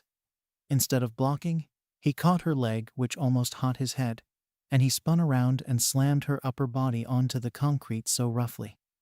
He heard her wind knocking out of her lungs, but he definitely didn't miss her widening grin. Mirko did a kick up so fast and so high that she's already up in the air. Nice try, you little brat, she screamed before he could realize her kick already sent him across the room and hit the wall. Instead of stopping there, he got sent through the wall. Deku saw that she kicked him out of the building. They were already up in the 4th or 5th floor, and he was literally flying, and he definitely gonna land. His body spinned, and before he could realize, he landed right on top of an abandoned rusty car, squashing its top part. Staring up at the blue sky, he laid on top of the crushed car, and for a second he lost in its beauty. He remembered how he used to lay like this at bridge, where he used to play. Sometimes old memories comes in his mind like this. He then once again sat up slowly. She's not even giving him much of a choice. Mirko landed on the alleyway and chuckled. I thought I got you there, but I guess I can't complain, she said, charging at him. He jumped off of the car just in time to avoid her attack. You're interfering with my duty, Rumi. You have no idea what's going on here, Deku shouted. Shut up, brat. Killing my people ain't called a duty, she shouted and tried for another kick. He narrowed his eyes and summoned his fire chain and swings at her. Mirko was even bothered by the fire. She caught the chain and used it to fasten her movements in a yo-yo effect. The fire didn't harm her, and she kicked him right in the gut, sending him flying across the street. In mid-air, he decided to do one thing, and that is to create a portal behind him as an entrance. For an exit, he created one behind Mirko. Just as the sound came, she looks back. By the time he already entered the portal, and in a second he appeared out of the portal behind her. Her eyes widened in surprise. That's something new. He narrowed his eyes, stretched his hand far back, and aimed a powerful punch right on her cheek. The speed caused by her kick boosted the effect, and she couldn't even move before he punched her full force. The attack sent both of them flying, especially Mirko. Both of them got bounced and rolled on the pavement. She stopped few meters away from him. He slowly stood up, and he knew one thing. That punch won't keep her down. She won't give up until he kills her. That's a quality he wants a hero to have. So he'll definitely won't kill her. He heard her chuckle and look at him with a wild look in her eyes. She wiped her swollen cheek and lips, which got bloodied. Yes, keep it coming. It's finally becoming fun. She shouted and stood. Her grin is wider than ever. Her words doesn't belong to a hero, but her actions are definitely belongs to one. Even though she loves a hand-on-hand combat, she do prioritize saving the innocents first. They were about to run at each other again, when there's rumble. Just in time, Kodachi informed him about something. It's the monster, and it's coming this way. He looks at Mirko, who is closely looking at the ground. What, another set of fear chains? Bring it on, she shouted. He realized something. She thinks that his chains are causing the rumble. Because when his chains comes in a horde, it makes the same rumble. And Mirko already experienced it. No wonder she's mistaking it. But have another thing to worry about. He have to do something about her. He knows what kind of power the beast have, and Mirko won't stand a chance. And people needs her help as well. He can't let her get hurt. Bring it. I'll kick your ass anyway, she shouted and rushed at his way. He got no other choice. He should have done this few minutes ago. He waited for her to attack, and when she leaps at him, he immediately created a portal right in front of him, and Mirko's eyes widened. She gone through it, and he closed the portal just as she entered. He sent her straight to Hero headquarters, and she'll probably interrupt the meeting going on there. But she'll be out of trouble. When she's gone, he's finally is ready to confront the beast. The rumble got closer and closer until the beast came to the view. His eyes widened in surprise. I should have known, he muttered as the creature came to a halt when seeing him. The creature was bigger than a car and had a glistening red skin. It was a muscular beast with a reptile-like tail. The beast have sharp long claws on each 4 of its legs, and the torso and shoulder is bulkier than its hind legs. Its head was like a cross between a bat and lion. Its sharp pointy teeth was as red as blood. Its long ears and dark fur swept backwards, and its eyes were golden. The beast was the definition of terror. A Garm, he said with his eyes glowing. Meanwhile, the heroes are gathered around and was discussing the best way to stop the Ghost Rider. Almost every heroes are there, except for those who carried the evacuation mission.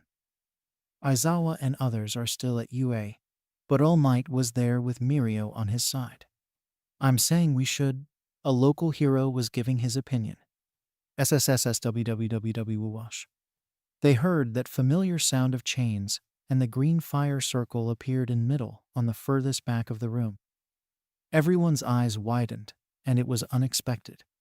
Everyone almost stood up and was ready to attack until they heard the familiar sound of a woman. Mirko came and landed on the floor and aggressively looks back. She turned around and ran towards the portal, and unfortunately it disappeared. Fuck, she cursed in pure anger. You little bastard, she shouted. Mirko, some mumbled in surprise. They were expecting completely different something. She stiffened and looks back at them confused. What the hell, she mumbled confusion. Okay, explain. What the hell is going on? A female pro-hero demanded. Uraraka sat on the balcony looking at the dark sky. It's been some time since she started to spend time alone. Her friends were so worried. But she has her own problems to deal with now. She's going through a mental conflict, which leaving her all confused. Should she tell her teachers the truth? Truth about the Ghost Rider and who under that hooded leather jacket. Her mind telling her to expose him, but there's a part of that's holding her back. Even though he said he doesn't care, she seems to do. For some unknown reason, she was taking it everything so hard. Maybe Izumi is the reason. Uraraka is afraid of the outcome. Maybe she's scared about Izumi. There's a chance that Izumi will lose it and situation get worse than it already is. Uraraka sighed. What she got herself into? She was supposed to be training, spent time with her friends and study. Instead of all the said above, she was wasting her time thinking of a vigilante who happens to be a dead person who's dear to Izumi. And Uraraka cursed the fate because of making her carry such burden of truth. She knows that it won't take any while to just open up to one of her teachers, and she's free from the pressure. But still, she wasn't sure why she's not doing it. She spent time like that for some time, until she heard footsteps behind her. Uraraka sighed and was expecting to see her friends when she turned around. However, her eyes widened when seeing Aizawa standing there with an envelope in his hand. Uraraka immediately stood up and bowed apologetically. "Oh, I'm sorry, Mr. Aizawa. I wasn't aware of your presence," she apologized. Aizawa sighed and shook his head. "I've just arrived, Izumi. Don't apologize," he said, and she slowly nodded. She didn't know why he's here. Usually Aizawa just gather everyone around the hall whenever he has something to say. Which is exactly why she thought that he ain't looking for everyone. But her. That thought made her nervous. She's not ready to whatever that's gonna happen. She gulped and decided to speak up. "Is there something wrong? Is there something I have done?" she asked. Aizawa didn't speak immediately, making the tension grow around them tenfold. He eventually spoke. "There's something. But first tell me, whose side are you on?" Aizawa questioned her. There's a pause, and she let his words sink in her brain, and to say she was confused is going to be an understatement. "What do you mean?" she asked after a minute of silence. "I don't understand," she added, fidgeting her fingers. "I'm sure I was loud and clear. Whose side are you on? Ours or Ghost Rider?" He finished his question, and immediately her eyes widened in shock. What the hell? Does he know? How? She asked herself that unknowingly her body started to tremble and her eyes teared up. But why he ask her that? What's that a doubt she heard? Is he actually think that she's with Ghost Rider? Why do you ask me that? She said. Aizawa then opened the envelope in his hand and pulled out a photo from it. Her heart was beating fast, and eventually he showed her the picture. She saw the contents in it, who was in it. She gulped again and immediately knew who's the person in the photo is. "It is you, seen with Ghost Rider at the mall. And I know my students when I see them. And by the looks of it, you were conversing with him. It's clearly you. Uraraka. Don't deny it," Aizawa said in his usual facial expression. Uraraka somehow knew that someone will figure her out. But she didn't expect that to her own teacher, and this quick. Well, there's no running away. He figured it out anyway. It's pointless to lie. And why on earth she'll lie anyway? It's not she who is causing trouble. Uraraka nodded her head and spoke. "It is me in the photo talking to the Ghost Rider," she admits, and she saw disappointment in his face, which almost breaks her heart. "It's not her fault. I've started to talking to him under some circumstances. I can explain," she said. Aizawa nodded. "I have more questions, but I let you voice out your own part," he said, which she's thankful for. "First of all, I want to make things clear. I'm not on his side, and never was," she said. And then she spoke. Most of the things that happened, her meeting the green-eyed boy, talking and befriending him, and so on. Aizawa paid close attention to whatever she had to say. Meanwhile, half the city was destroyed with 0 casualties. The heroes have evacuated the citizens beforehand, and gladly no poor souls lost their lives in this calamity. The one responsible for all of this, the Ghost Rider, is still there in middle of all those fallen skyscrapers. The reporter said as the helicopter they are encircled the said calamity. There's no single building stood tall and dust clouds almost covered the horrors from their sight. And amidst of all the chaos, the camera picked up the green glow of his hellfire, which haven't moved from the spot in some time. Izumi and her friends watched it on live TV, and they saw the rider just standing there, possibly observing his own handiwork. The sight was frightening. This was a whole new level of destruction, one they never witnessed him do it. Up until now, the Ghost Rider was known for his massacres, but destroying an entire city, that's a new level of insanity. Momo was the one who switched to this channel. Coincidentally, she always is the one who changed channels, and always switched to something at a really wrong time. Everyone except for Todoroki, Uraraka, and Bakugo was there, once again witnessing the rampage of this monster of vigilante, who somehow saved them more than once. A day has come where this all should end.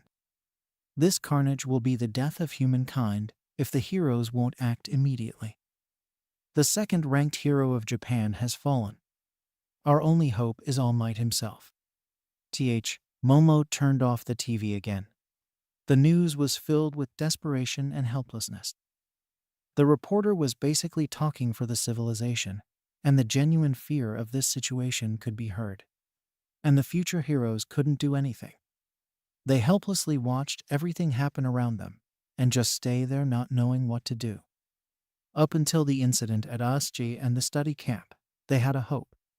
Hope of stopping this mad vigilante. But the shocking part is, the said vigilante is the one who saved them both times. He destroyed those overpowering villains and got rid of them with some minutes. Since then, there was always been a question in their minds. How are they supposed to stop someone who cannot be stopped, even by the second strongest superhero? Truth to be told, there's no answer. Why, though? What's the point of destroying the city? Izumi wondered. The answer to that is simple, Izumi. A mindless psychopath doesn't need a reason for any of this mess. My brother experienced a lot of similar incidents. Maybe we'll soon experience it too, Ida said in a serious tone. His words frightened them more. They've been inside the protective boundaries all this time. They almost thought that they're just that, spectators. Thry forgot the fact that they have to face the danger head-on. After all, they are the future heroes in training. Maybe they won't even see the day of their services begin. Maybe they'll die trying to go against this vigilante. Even though they were willing to be the heroes, the vigilante himself extinguished their spirits with his display of strength. What are you saying? Minta whined. It means exactly how it sounds. We gotta face this vigilante too at some point. Heroes are dying each day. At some point there won't be anyone left. I'm sure that day is near. Ida clarified his words. Everyone gulped, but they knew that it's all inevitable. I think we'll stick together and man up to face that fire guy. We'll go down in style if he get us. Kirishima said with a fumble. He's scared too. But he remembers why he's here in the first place. Maybe, who knows? Teamwork is a great thing. Combined with our full power and plans, we possibly create an opening. Then, who knows, we'll be the first to bring him down. Siro said. Others hesitantly nodded. No matter what, they're sure it won't be long until they confront the dangerous vigilante, and all they could do is mentally prepare themselves for it. Izumi sighed. I don't know, she said, and everyone looks at her. What? Mina asked. Izumi looks at them and shook her head. I don't think we should keep that mentality, she said. Her words confused them. After all, Izumi is one of those people who doesn't back down so easily. So they are eager to know what does she meant. What do you mean? Gyro wondered. Haven't you remember the Usji incident? Whatever that creature those villains brought was too strong. It almost ended All Might, and you saw it. She started. And Ghost Rider got rid of that beast without breaking a sweat. Even though he saved us for some reason. We saw him kill it so easily, she said. We do remember. But we don't get it still. Kaminari spoke. Knowing you, I can tell that you don't do stuff so randomly. So I assume there is a reason for you to say that. Momo said. What I'm saying is, first of all, I don't give up easily, but I know when to back away from a fight. All that happened within these few weeks, I started to realize that our powers are just limited. She said, and others looks at her confused. And even Endeavor was defeated. To think that we'll win is too much of a fantasy at this point, she said. Their eyes widened when hearing that. So you're saying us to give up? Mina asked. Izumi shook her head.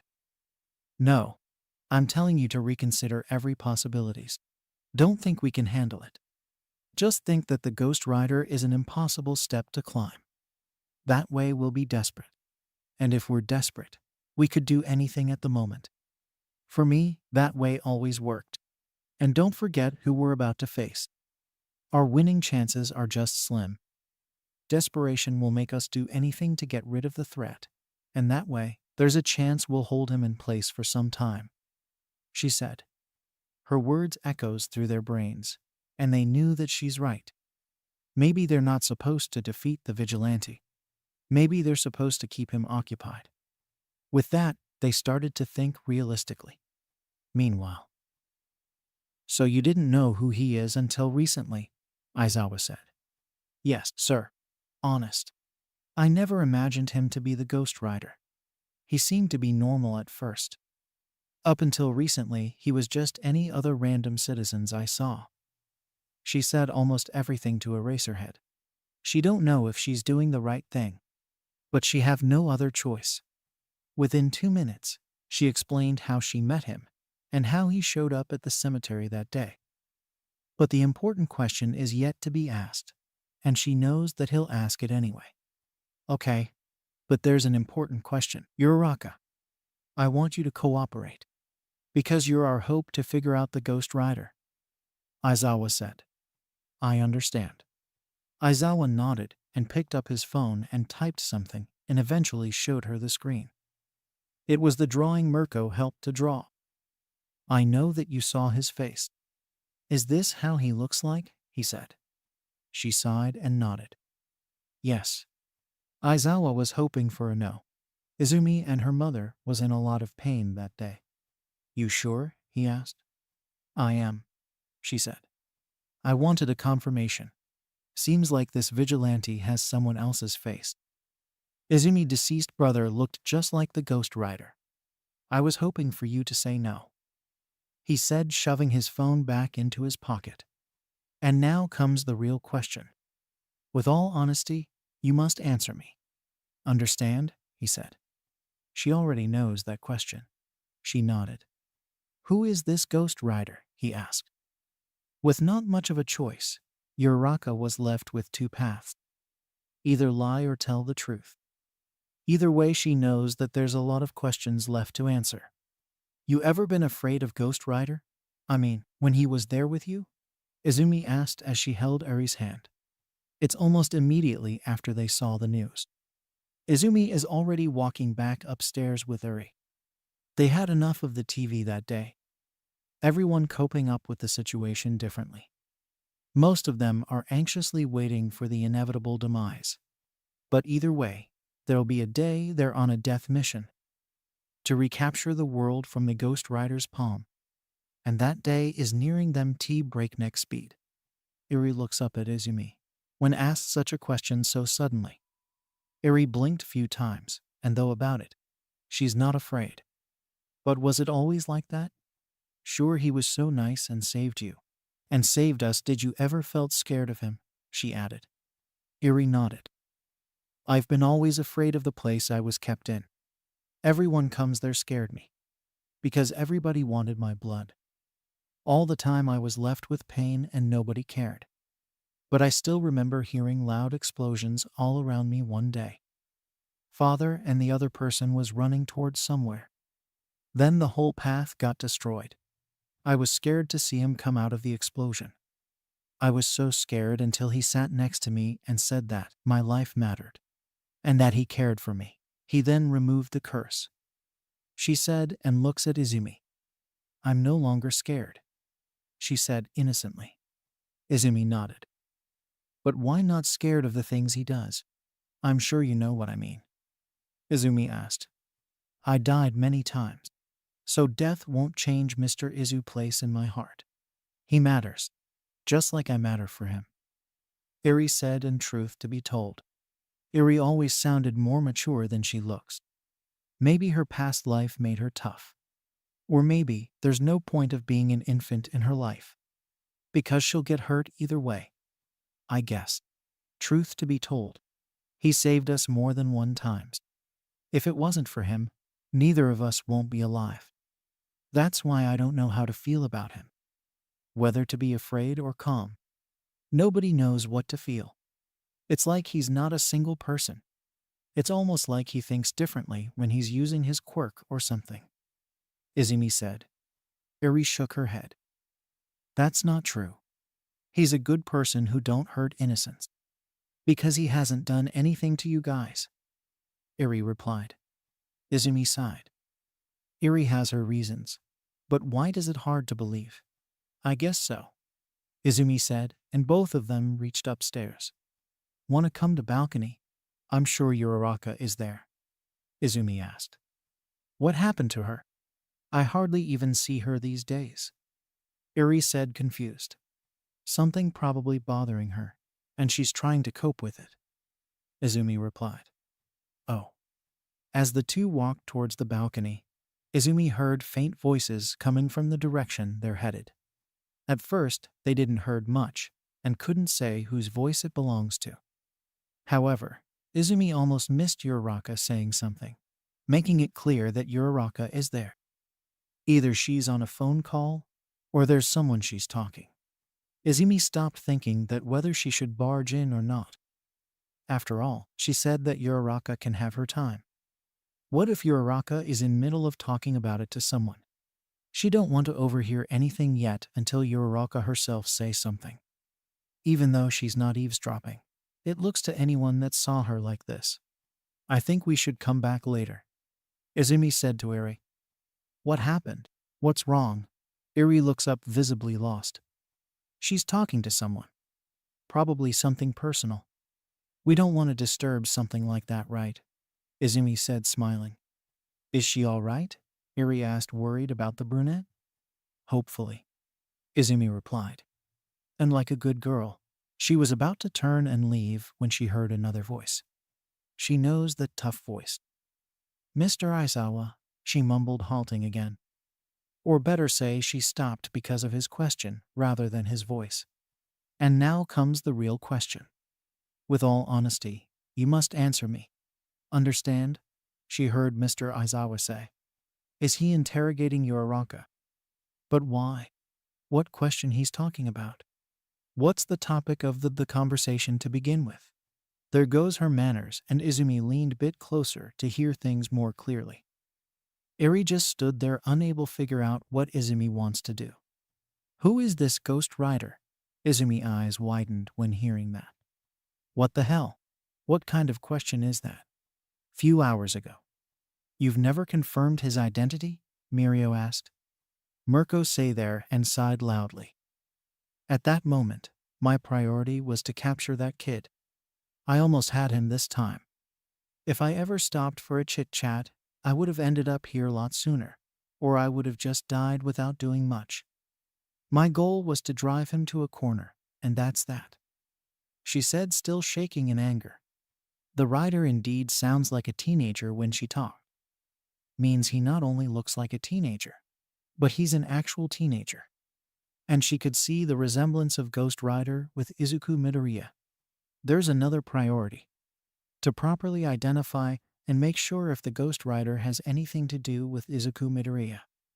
Night, I said. Mirko scoffed. As if he'll open his mouth if asked him anything. All I see is just resemblances. I may look like a bad guy trying to frame an innocent kid. But the truth is they look just alike. Can't just go gently on him because he looks like that deceased child. If I was holding back, maybe. She stopped her sentence midway, and everyone raised a brow and noticed her eyes twitch in annoyance. What's wrong, Mirko? There's something you're not telling us. Atran Torino demanded an answer. Mirko clenched her fists, and they could hear her knuckles crack. He was holding back. That little brat was holding back the whole time. She growled under her breath. Others looked at her confused. I said I had him this time. But who am I kidding? That brat wasn't even trying. I can tell because last time we didn't stand a chance. She said more to herself. She felt strange when she landed a hit on him first. Thinking back now, she realized that he didn't seem to trying at all. It's almost like he was just going along with it in order to achieve something.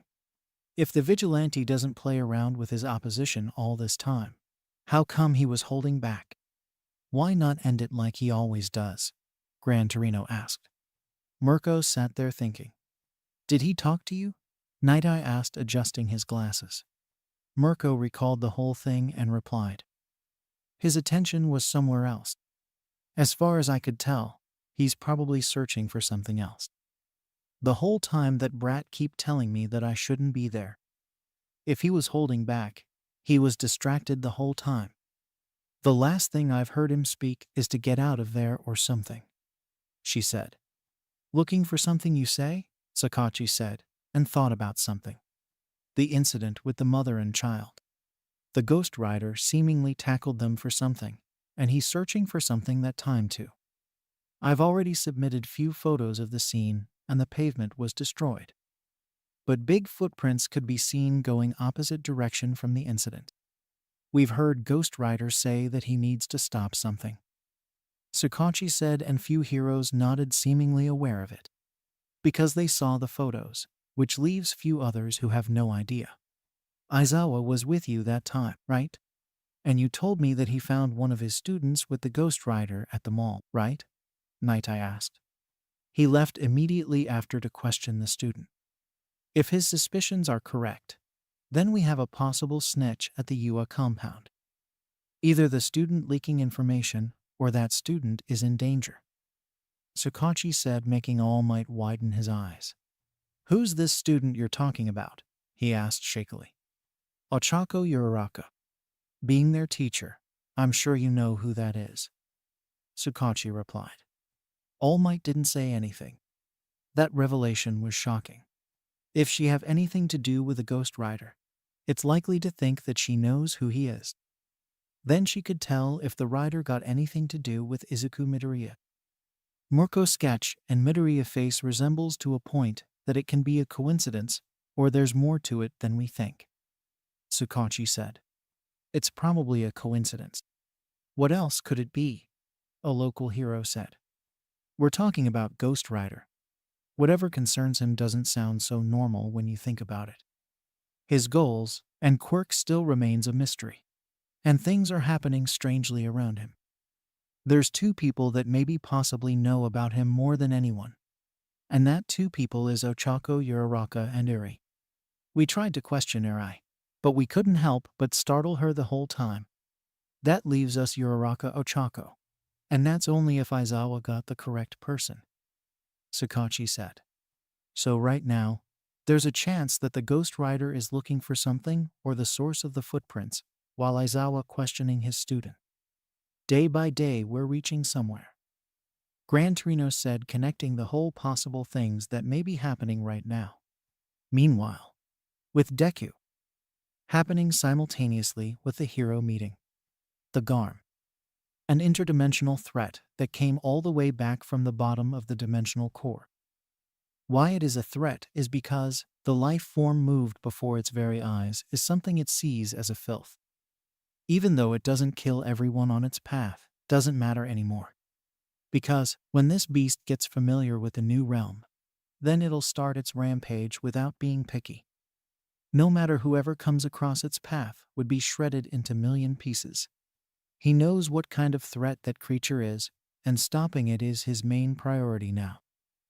The enemy probably becomes partially invisible, and all the people will only see Ghost Rider wreaking havoc. They won't see the creature amidst the chaos their battle will leave behind. The huge beast was already on his side, before he could even transform. Almost immediately his side got shredded by the giant claw. The attack was powerful enough to separate his right hand from his body and send him a kilometer away. When he got thrown that far, he'd gone through many buildings until his body was planted the huge dent on a building that stopped him from going any further than that distance. Garm, the monster who could rip through dimensions with its claws, really showing its sharpness by cutting through his flesh like a butter.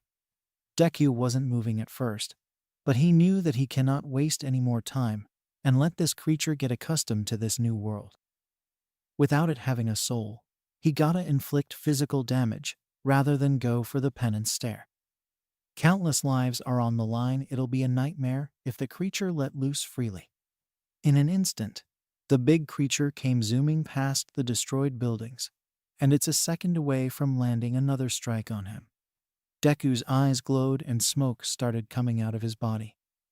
Before the strike could land, he jumped out of the way and landed on top of another small building.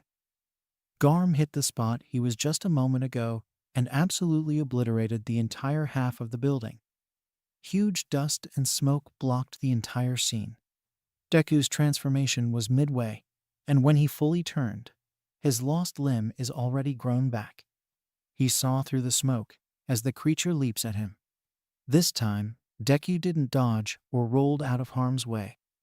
Instead, he sent a huge amount of fire chains out of the ground like a huge fist. Because of being midair, the creature didn't even could move out of the way. The big fire chain fist hit the creature. There's a shockwave when both heavy bodies hit one another. However, Garm didn't get sent flying as hoped. Instead, the creature used its claws to latch on to the big chain fist. Like a blur, it ran on the fire chains until it reaches him. Ghost Rider immediately summoned his fire scythe and swinged at the leaping creature. Garm saw through the attack and midway disappeared, leaving the scythe to slash through air. As if traveling between the realms, the creature immediately spawned behind him. Both magical beings could see through each other's attack. Even though he couldn't sense Garm before, the creature offense may have nullified its stealth approach. It probably travels between realms to hide its presence up until now. But how did it know? Why did it try to conceal itself? Did it knew about him? Ghost Rider immediately swings at the creature again. And then again, the big monster vanishes and spawned from the top. Garm heavy claws hit the top part of his skull, sending him almost flying. However, like the creature did, he immediately swung the scythe, and it ripped through its forearm, making him stop, and he pulled himself forward, and with his powerful fist, he punches the creature right on its jaw, making its head twist with the force. Garm quickly spins around and hit him with its powerful tail, which connects right in middle of his torso, the scythe still being impaled on its forearm. When it sound around, the sharp blade cut its forearm into two. Ghost Rider got sent far, and Garm screamed in pain as its hand got sliced from the middle. Ghost Rider immediately recovered and ran back towards the distracted creature. He got find the source of it being here. There's more than Garm, and he's sure of it. Ever since he traveled the multiverse, something has entered this world. He gotta find that source. For that, Garm shouldn't be there. Ghost Rider immediately knew what to do. He gotta utilize his portal. But this time he can't send the creature somewhere else like he sent Mirko, because Garm could slice through realms. A portal towards another place won't stop it. So he opened a portal under the creature, which leads to another dark dimension where no light exists. Garm being distracted, the creature almost immediately went through the portal. Before it completely goes through, he closed the portal, making the circle to shrink and close right before its head went in. That move separated its head from its body. Ghost Rider skid to a halt, realizing the fight is over. For now, at least. Because the severed head got disintegrated almost immediately. But he knew that the creature isn't dead, because he could sense its aura before the portal vanished. it will heal. And he knew that the creature will be back soon, when it's healed. The dark void-like dimension won't stop it forever. And the Garm don't leave everything behind that easily. He turned back to his mortal form and heard the helicopter circling him. Looking up, he saw the news helicopter hovering around. He sighed, and before the smoke could die down, he out in his hood. Few hours later with Izumi. She stood there frozen, and her breathing was hitched as she heard everything. Everything that will change the reality forever. She heard everything that Uraraka had to say. The truth about the Ghost Rider. Who is this Ghost Rider? Mr. Aizawa question is basically the main thing she was expecting to hear from the start. The whole point of the conversation is to know who is this notorious vigilante. Uraraka gulped and fiddled with her fingers. What is she supposed to say? Whatever Deku said doesn't make sense. But he's not someone impersonating Izuku Midoriya, nor he's someone with coincidental similar face. He's in fact the real deal. The one who's supposedly dead, but not so dead at the same time. But he claimed that he's dead. But then again, ghosts can only haunt mentally. And they saw him destroying everyone physically. My answer is going to be complicated. I request you to don't ask me too much when I give you the explanation. Because I don't know any more than I tell you. She said, looking at him. Aizawa didn't immediately say anything. He looks down at her and then nodded. Continue, he said. Uraraka nodded. I've seen his face clearly, and I've talked to him without his hood covering his identity. And to know who the Ghost Rider is, I think you should know who he actually was. She said, looking up at him. Was? He asked. Uraraka nodded. Yes, Ghost Rider was one of us before he died. She started making him tilt his head in confusion. What are you talking about, Uraraka? It's not some kind of joke. Before he died? What's that supposed to mean? Aizawa said, getting tired of the day already. Like I said, it's complicated. And yes, he died. At least that's what he claims. And I've been always wanted to see Izumi little brother. And sadly he passed away, and she told us that. No, we saw his grave. And Ghost Rider was there to place a flower on Izuku's grave. He said he died, and I don't know if he got resurrected or faked his own death or something. But I was the mall to confront him after I realized who he is. Izumi showed Izuku photo, and at camp I could recognize him after he saved Eri. I was ready to look for him again and again to find answers. Turns out he's already aware that I've been found out his identity. She said in a rushed tone, making it more like she's blabbering or something. Aizawa stood there, hands wrapped around himself, and stared at her, as if he's seeing a mental patient out of Tartarus. In short, you're telling me that? He started. Yes, Izuku Midoriya is the Ghost Rider, and he admitted that too. She said. Aizawa dubbed his temple in frustration. That's not possible. Izuku Midoriya is deceased, and his family said that when his picture was published as the face of Ghost Rider in news. He said. Uraraka shook her head. I believe my friend. When Izumi said her brother passed away, I believed her. But you're not believing me. He never denied the truth. At first I thought he's a doppelganger or someone resembling Izuku. But no, he was the real deal. How is it possible, which I don't know. But that's all I know of him. She said. Aizawa sighed. She's right.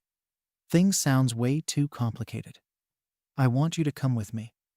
I know someone with a calm and reasonable mind who'll understand your words. I'm completely drained. He said. Uraraka looks down at her feet and nodded. Sure, things won't end with her confession. Because the things happening is way too insane. A dead boy is running rampant through the streets like a maniac, and they stand wondering who was on the grave. Okay, I understand, she said. Oh, do you? Because I don't understand shit. Came a loud, frightening female voice. Both Aizawa and Uraraka immediately snaps their attention towards the sound.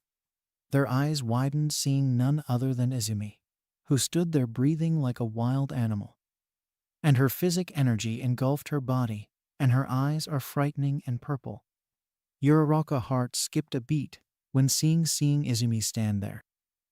Out of everyone that should overhear them talking, Izumi wasn't the one who should be hearing them. Uraraka saw how hurt and angry Izumi looked, and never before she saw this side of Izumi. She never seen Izumi angry like this, and it's safe to say that she heard everything. The painful truth. But Uraraka was sure that she wasn't convinced. Rather, Izumi ready ripped them apart for talking about her little brother like this. For Izumi and basically for everyone else, Uraraka is literally bad-mouthing a person who is no longer in this world. Amii. You what? Huh? Izumi yelled dangerously and walked closer to Uraraka, stood her ground, but her whole body was slouched in defeat. Uraraka wasn't ready for this. Izumi wasn't supposed to know. Not yet, at least.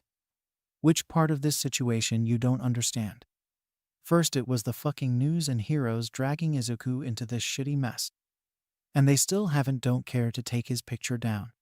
And now you. Izumi said, poking Uraraka's chest harshly. Tears were flowing as Izumi yelled, her voice frightening yet heartbreaking at the same time. Blaming my brother for something he never done. You people are all the same, huh? Wasn't his grave enough for your so-called evidence? I'm talking to you, to Eraserhead. Answer me. She yelled at Aizawa as well. Izumi, listen, Uraraka tried to speak. Don't you understand? Don't you understand? Izumi fell on her knees as her psychic energy died down, and with a defeated, distant look, she sat on her knees. My little brother passed away. He died. Means he cannot do anything. He can't. He's gone. Is it that hard to understand? She was mumbling at the end. Uraraka was tearing up as she fell on her knees and hugged Izumi tightly. I'm sorry, Uraraka slowly said. But let me explain. There's something you should know, Uraraka said. Izumi immediately pushed Uraraka away and stood up, and she's a mess. Explain what? She mumbled. Explain what? She screamed, looking dangerously at Uraraka. It was painful to watch her best friend screaming at her. Even though she was telling the truth, there's nothing she could to make them believe her. She's stuck between an undeniable truth and heartbreak. Either side is really upsetting. What's there to explain? You don't know Izuku. All you saw was his grave. Izumi was like a person who suddenly lost their sanity. I never thought you're one of those who believe everything. Guess you don't believe me no more, Izumi harshly stated. No, please, lie. Shut up. Vigilante. You people only wants to know that guy and frame my little brother to cover up the fact that we're all useless and can't find the actual criminal, Izumi said with her eyes wide and lifeless. Izumi, there's Aizawa tried to reason with her. Fuck off. Bunch of morons. Izumi screamed in pure hatred as she looks at both of them in disgust. Monsters. Her voice broke as she said and turned around and ran away. Ami, wait. Uraraka desperately tried to call her best friend, but Izumi never stopped. Eri was standing there, looking at the way Izumi ran off to. What happened? She asked, worried as she looks back at both of them. Uraraka was sobbing, and she was already brought to her knees by the sudden exhaustion. It's gonna be all right, Aizawa said to Eri. Will it? Uraraka mumbled. Maybe the distance between them is gonna start to grow. That day, Uraraka became the bad guy in Izumi life. Sad part is that she was being hated for telling the truth. Mr. Aizawa.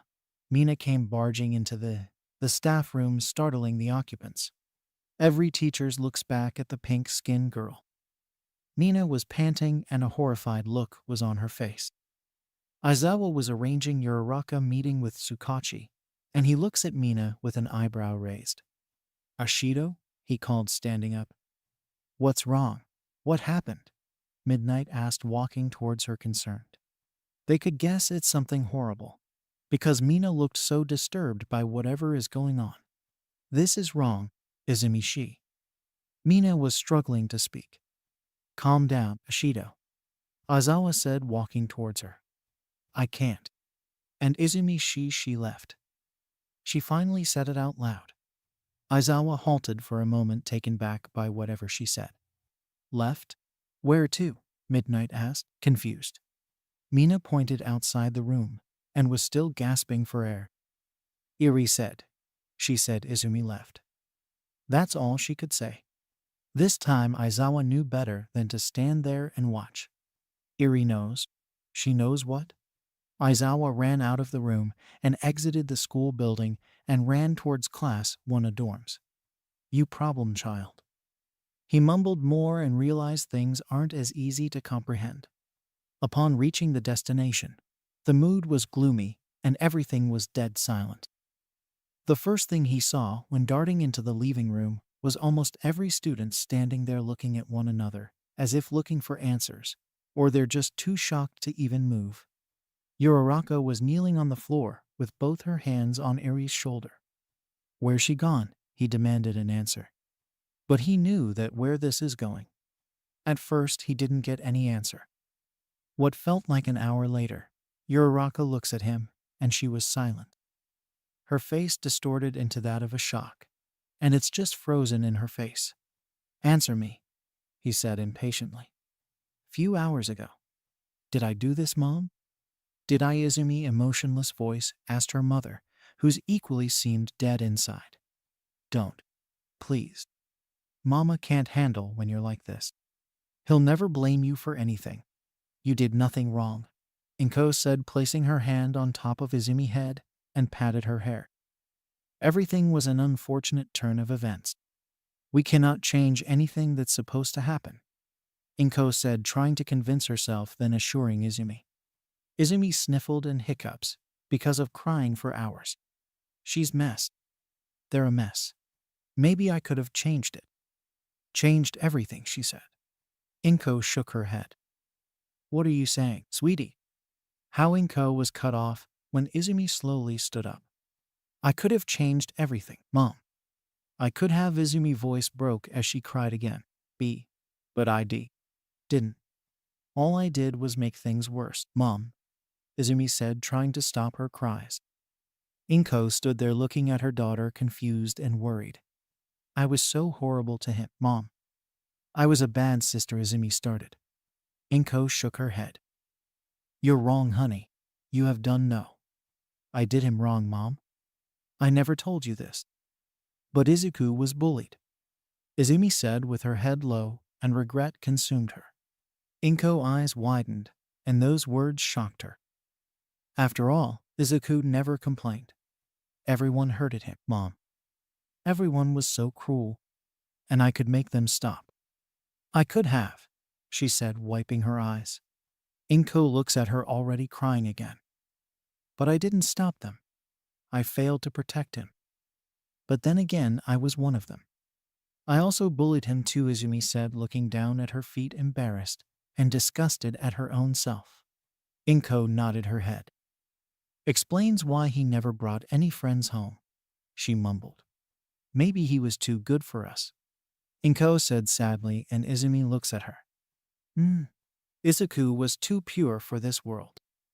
As far as I understand him, he was someone who accepts everything for others' sake. He was too good for us, and we failed to be good enough. My poor baby, Inko sobbed. I'm sorry. I'm sorry. I'm sorry, Izumi kept mumbling that again and again. I failed to protect him. But his memories. Mom, his memories will live in my heart, and I'll protect it at all cost. No one will tarnish it. Not even me. I promise, Izumi said, hugging her mother.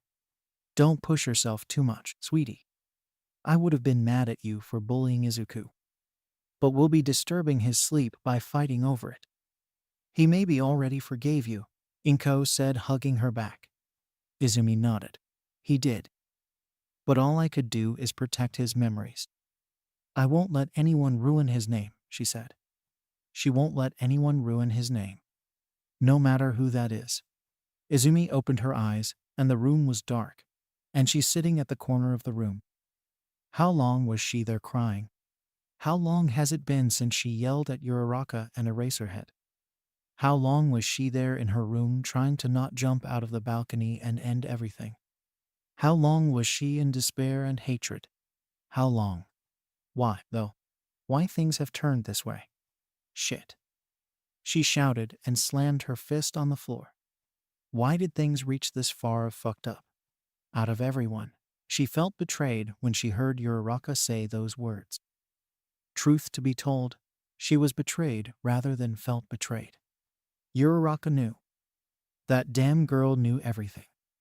And after all this time, things aren't as she expected it to be. Izumi forgot what kind of society she lives in. Everyone can be brainwashed by the ugly lies of the people who holds more power. And she may know how things went with the heroes. To cover up their lack of leads on the Ghost Rider, they wanted some way to lie to people. Someone randomly sketched a photo, a kid's face in one of their files, and chose that face to cement lie further. They snatched his true identity and slapped over a false assumption and called him the Ghost Rider so people won't bother them with more questions. Monsters. Bunch of monsters. Every single one of them. Was she the only who considered them as nice people? Were they always this cruel? Yuryu, Izumi said, and places her head on both of her hands and screamed in pure anger. Her agonizing scream was muffled by her palm, and each passing second, she was holding in the urge to release her quirks and destroy everything. Where did she enroll herself into? Was things always this corrupted? Was it always this fucked up? She stayed like that a few more minutes. How far people could go to get something and have to lie and hurt someone. Seems like this is all humans are. Trying to escape what's right. Ghost Rider this, Ghost Rider that. How come Izuku the one getting all the blame? Haven't I told them?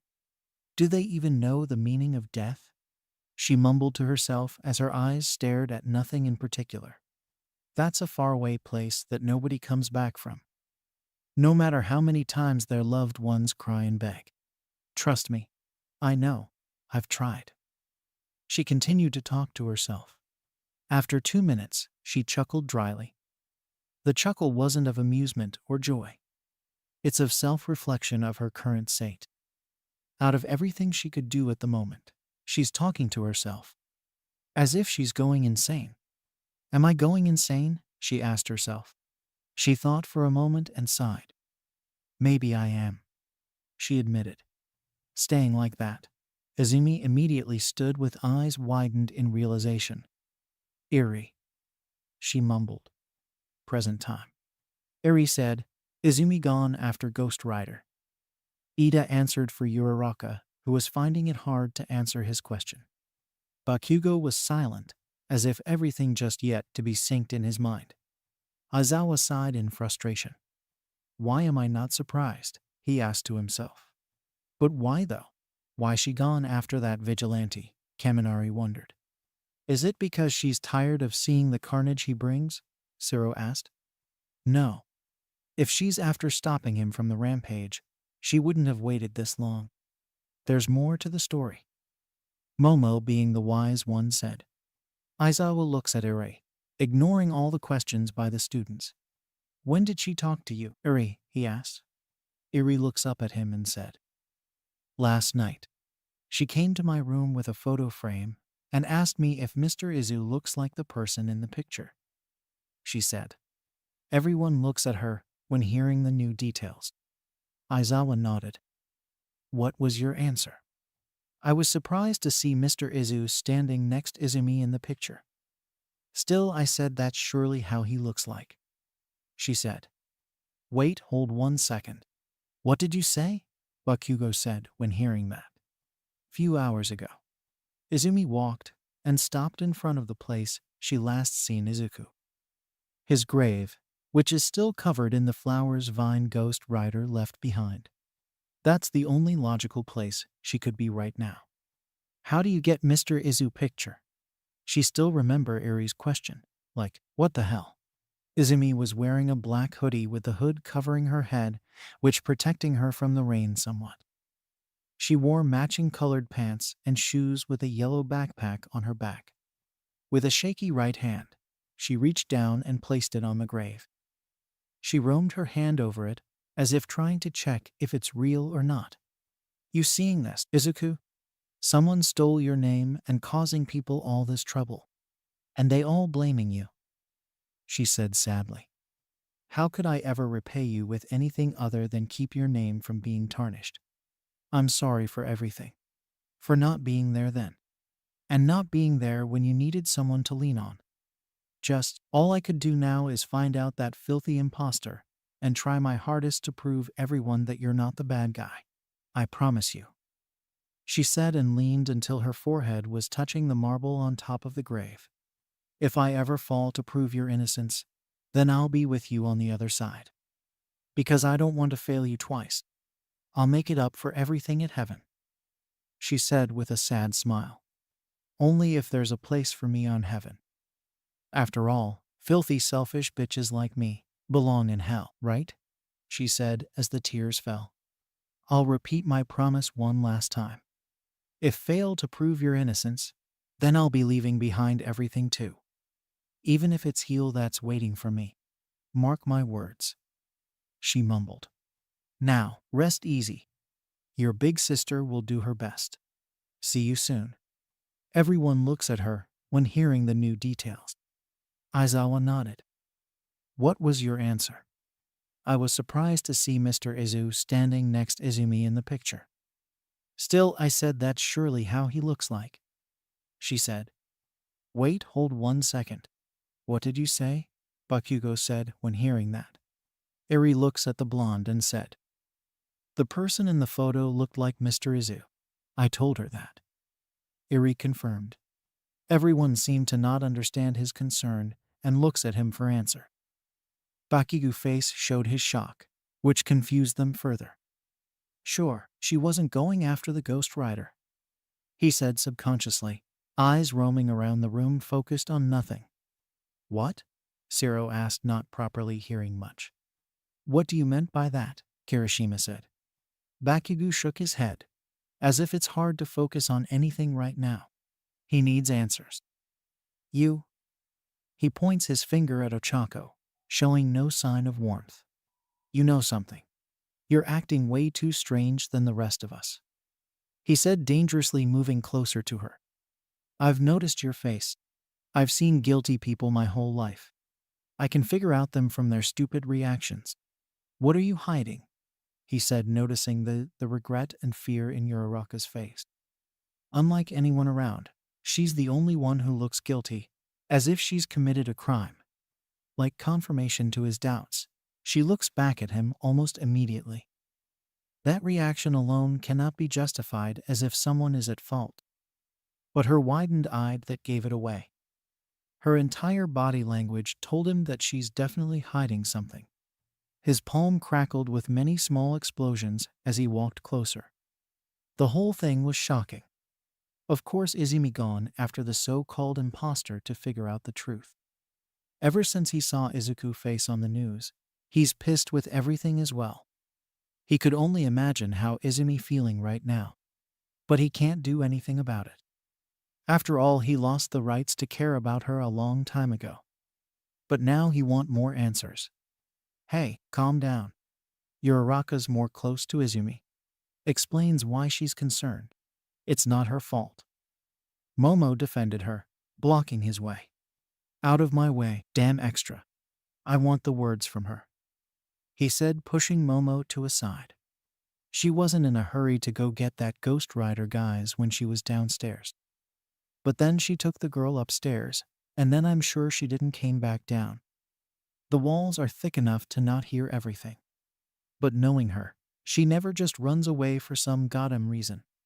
Something happened between you two, he said accusingly, and then lifted her up by her collar and brought her face closer to face her clearly. Answer me, or I'll blow a hole deep into your gut, he threatened. Bakugo, let go of her. Ida and Kirishima tried to pry him off of her. Answer me, damn it. What did you do? He screamed on her face, and his palm glowed orange, readying a massive explosion. Then the glow on his palm vanished. Back away, Aizawa ordered with his eyes glowing red. Bakugo growls hearing that.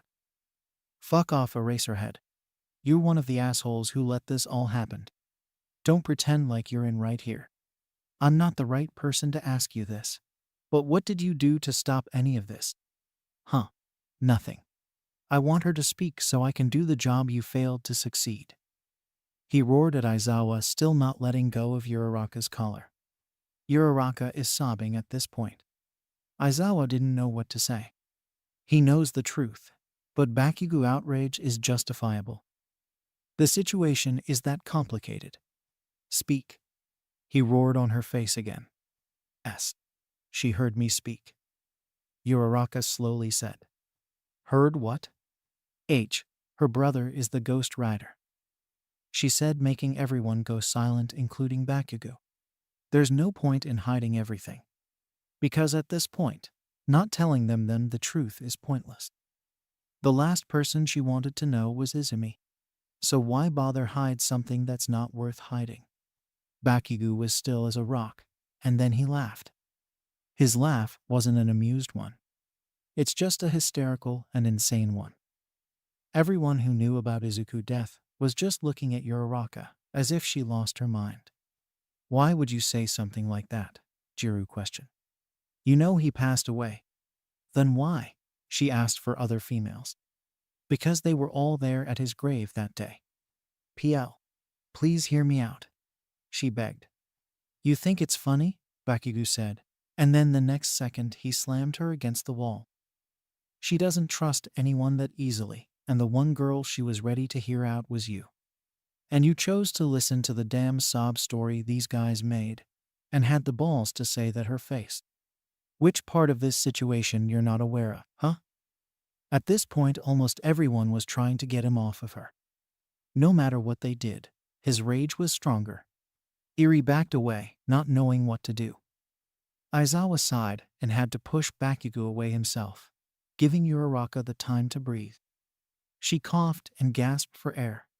Bakugo was still trying to get a hold of her, but others held him back. Sero used his tape to bind Bakugo against the couch, making him sit on it forcefully. Calm down, man, Kaminari said. They keep telling him that, and eventually Uraraka spoke. I met him at the mall one day, she said. They heard her. Bakugo was listening, but he still looks like he's ready to rip her apart. I didn't realize it was him. I know he passed away. I believe so. I swear, I've talked to Deku, she said. Almost immediately Bakugo stopped struggling and others saw he's staying still and his eyes widened in shock. What did you? He took me to his church that night. He told me everything. I don't know what happened to him or how was he alive. I asked him that. But whatever he kept saying didn't make sense, she said. What did you? Bakugo mumbles, but got cut off by Aizawa. His church. You never told anything about a church, Aizawa asked. That's where he lives, she said. Which church? Aizawa asked. What the hell did you call him? Bakugo shouted, startling them. Deku, she says. Her response shut him up. Deku. That name. How? Do you know that name? Did Izumi told you? He asks. Uraraka sighed. Look, I know that I sound like crazy, but I actually talked to him. I don't know how is it possible. I'm just as confused as you and everyone else. I never knew him before his, but I've asked him the same thing.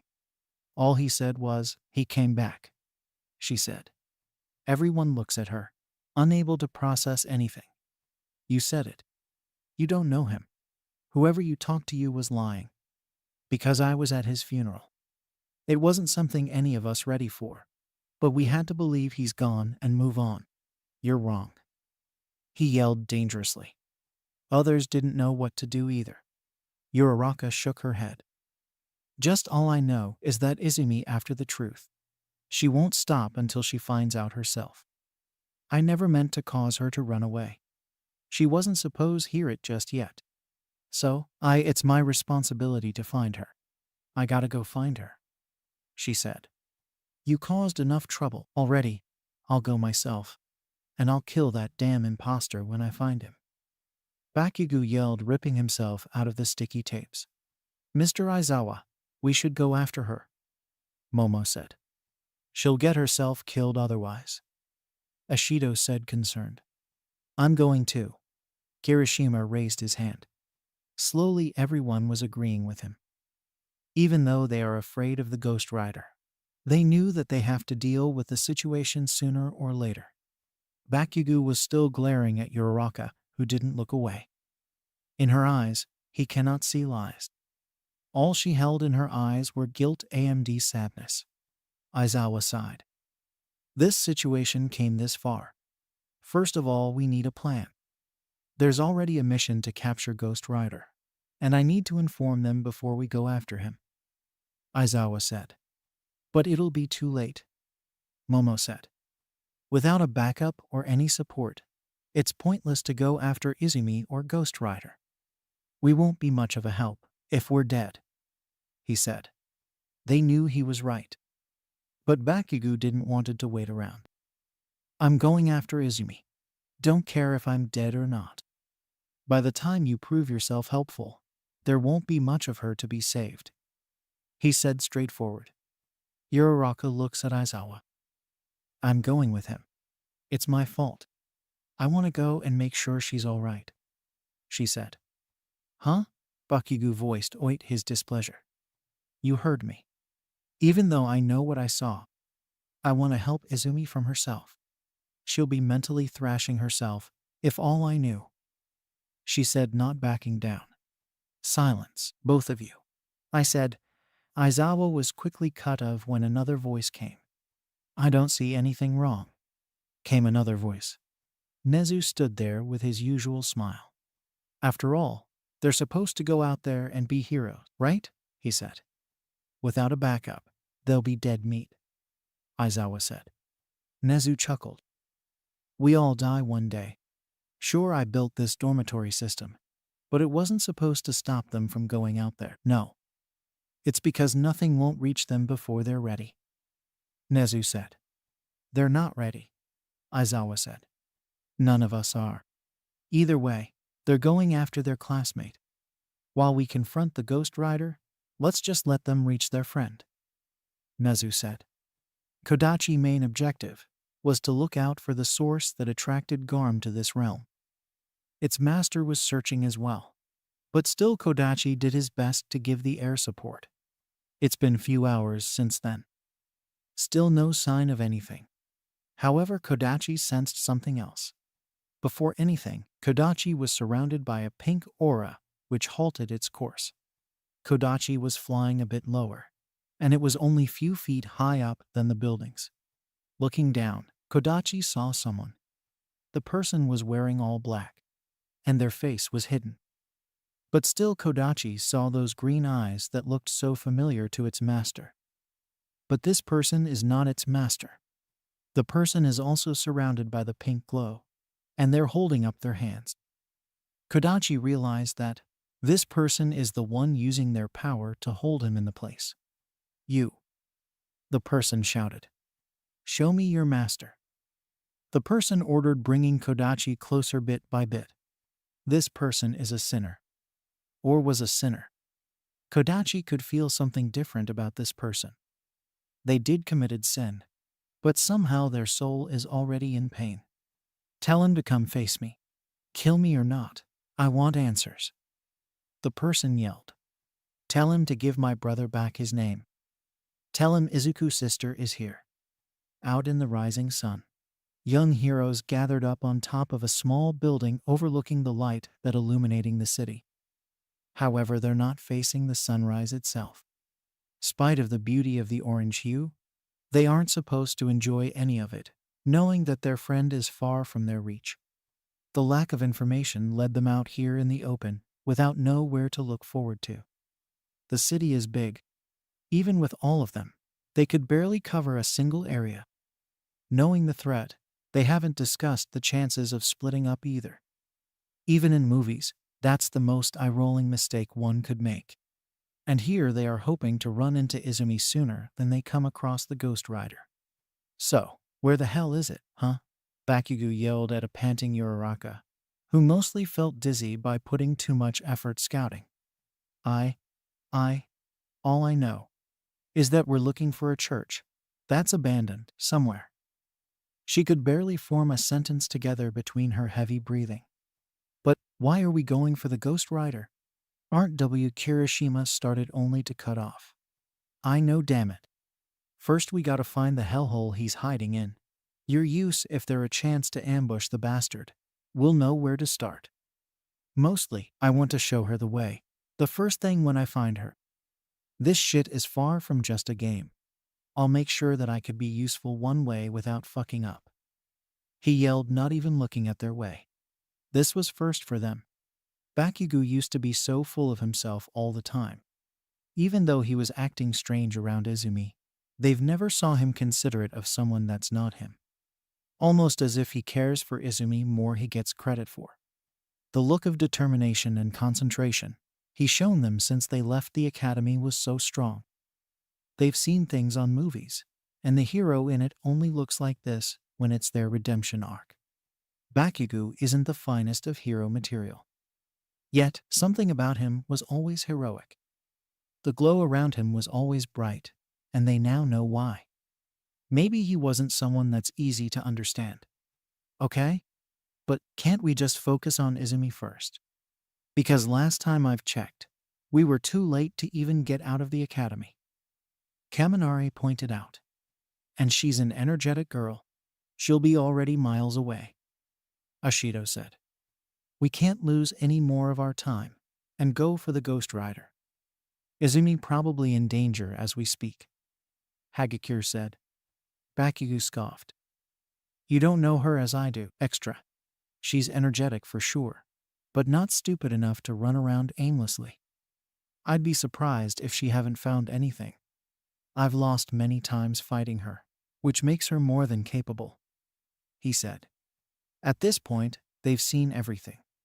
Bakugo complimenting someone else, which is more impossible than seeing a bird spawn upside down. Everyone looks at one another, unable to reason with him. I think we'll look more to the south to find a swamp-like area with Ochako description. They heard a voice coming from behind them. Everyone missed the owner of the voice behind them until now. They immediately looks back and was surprised to see the person. Or better say the people. Shoto and Momo started for everyone. He wasn't supposed to be there, because he was always with his sister since few days. But they never expected the people standing next to him. And Endeavor, Kaminari finished the sentence, or tried to. Because aside from Shoto and a normal civilian-looking Endeavor, there's a woman with them. They almost immediately surrounded the three individuals. Hey, you okay? We've been worried, Momo said. Everyone said their concerns. Shut up, damn it. They heard Bakugo yell at them. He's not even moved from the place, except he's looking at their way. The sun behind him gave him more of a threatening aura. Is that all it takes, you fools, to get distracted? A guy who barely calls you and a fire guy that got his ass handed to another fire guy. And an extra that doesn't fit in the situation even slightly. He roared, not even impressed by the three people. Before anyone could say anything, he already was in front of them. If this is all that takes you to forget the mission, you better off with just hiding under a bunker. Because look at this guy. He started, pointing his finger at Endeavor face. He was the number 2 hero, and he still lost. He's not worth the attention. And you know what? He yelled, looking up at the fire-quirked superhero. Die next time you come across that damn imposter, and I'll give you the attention that you'll earn. Because I'm ready to die if this all goes south. And I'm not even the number 10th hero. You better off dead than showing off your face with a barely intact hand. He spat everything on the number 2 hero face without any hesitation. At least start with some information if you're trying to open you shitty mouth. Bakugo meant business. The moment he heard the number 2 hero lost, Bakugu lost some little faith he had in the fire guy. Then there's a silence. Endeavor wasn't expecting this or anyone else. Whatever came from his mouth was a slap across the face. Bakugu, disrespecting Ida, was immediately got cut off in middle of his sentence. If you're doing this for respect, you're on the wrong mission, glasses. Because the last time I've checked, the imposter wasn't out for respect. He kills for God knows what. It should be death or life situation. Respect isn't something I see comes in middle. He yelled, silencing them. Endeavor was speechless. That's the first time someone kicked his ass verbally with facts. Not even Shoto, or even All Might said anything like this to him. Fayumi just stayed there hearing this teenager stand up to her father like that. And Bakugu is younger than her. And you icy hot. He points at Shoto. I know your old guy is dying or something, but I thought you're trying to be a hero. Heroes aren't supposed to be at home caressing his old man's shoulder or take leaves for groceries. The imposter took the identity of a guy who was quirkless and was physically weak. But the first thing that quirkless weak guy did when I was dying was just jump in and risk his life. He never took breaks, nor I recall him saying anything about respect. And you have two quirks, while you're still being somehow useless. From this roof onwards, only follow me if you don't mind dying or don't need pit stops. Because our goal was to delay her death and face that imposter together and die. Or better kick his ass if it's the last thing we do. Choose your sides. Guys wants fame out of my sight. I have too many extras in my life already. He was at this point killing his own vocal cords. But somehow they heard him clear and understood every word. And which way is this swampy area? Icy hot? He questioned Shoto. South, around the city boundary. Shoto answered, not sounding bothered by his outrage. What gives you that idea? Bakugu questioned him. Because in this city, only few churches on records, and all of them are still good buildings only few years old or renovated. That's only the records I found on the internet about the city. So, the best guess is the less populated south side of the city, where used to be a small dam. It's deserted since a while. That's the only place that closely resembles a swamp. If anywhere, that's the spot you're looking for if Ochako was right with the description. Shoto answered. They're impressed with his investigation. That's very Shoto-like. Not the smartest, yet the guy that puts effort. Bakugu scoffed. Congratulations, you've successfully surpassed your old man in usefulness. Don't ask for respect. Then you'll be better. I'm off. He announced and was about to take off. Is that all information you'll need? Fayumi said. Everyone looks at her, and Bakugu stopped as well. Huh? The white and red-haired girl walked forward and stopped in front of them. There's more you should know. The secret only few of us know, she said, attracting their attention. Fayumi looks at Endeavor, who was just standing there not moving a muscle. She realized that Bakugu words obliterated his last remaining power. Everything the blonde boy said was true. While he was resting on the bed, he wasn't trying to get up and do something just like the quirkless person Bakugu talked about. What happened to them? He wanted to know, because Bakugu said that the vigilante stole the person identity or something. Just start with the explaining next time. No need for the build-up or anything. By the time I waste my breath yelling at you for, I would have been at that swamp or something. He yelled again, sounding his urgency and irritation. Fayumi nodded. Father lost his quirk, she said.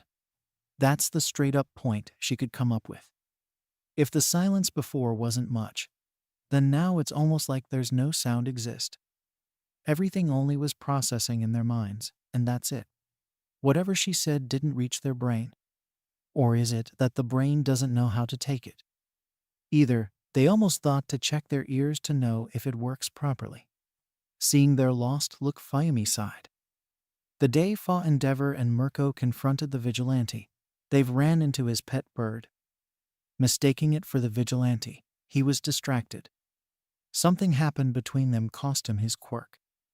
The Ghost Rider somehow took a quirk. The first time the doctor reported his condition, there's no trace of his quirk was visible. At that time, we mistook it for a defect. But later, there's no change. His quirk permanently ceased to exist, she said. The crowd around her didn't seem to process anything still.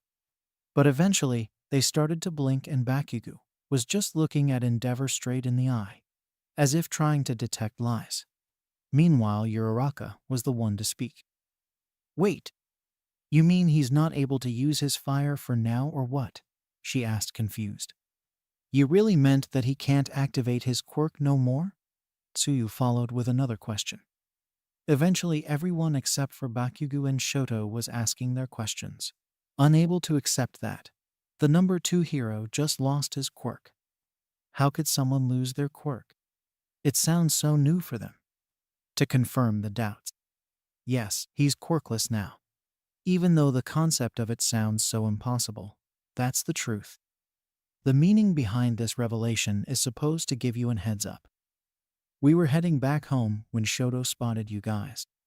He knew that something was up, so we decided to tell you this. At least you'll know what type of trouble that vigilante is, she said. None of them knew how to respond to that. After all, Endeavor was second strong to All Might ever since they known him. He used to be different, but they knew that he's a powerful hero who didn't lose that easily. Ever since they've known him, his identity was his great flames that's capable of melting concrete. Endeavor was this hulking energy of the hellish fire that never gone out. And flash forward to present time. His flame doesn't covering his face, nor his shoulders are broad with pride and power. His identity is lost. And at the point, it was end of an era. If All Might also fails then, the said era would only remain in history. The great warriors of decades finally got dethroned by a ruthless vigilante. The situation sounded nightmarish. The Ghost Rider is capable of taking powers as well. And here they thought that they knew everything about the vigilante. Uraraka wasn't aware of this. Deku, she mumbled, unable to believe her ears. Who are you? She mumbles, and Bakugo heard her. He sighed. I've wasted my voice, yelling at you for nothing, huh? You're now officially lost the whole purpose of standing here. Just get out of here.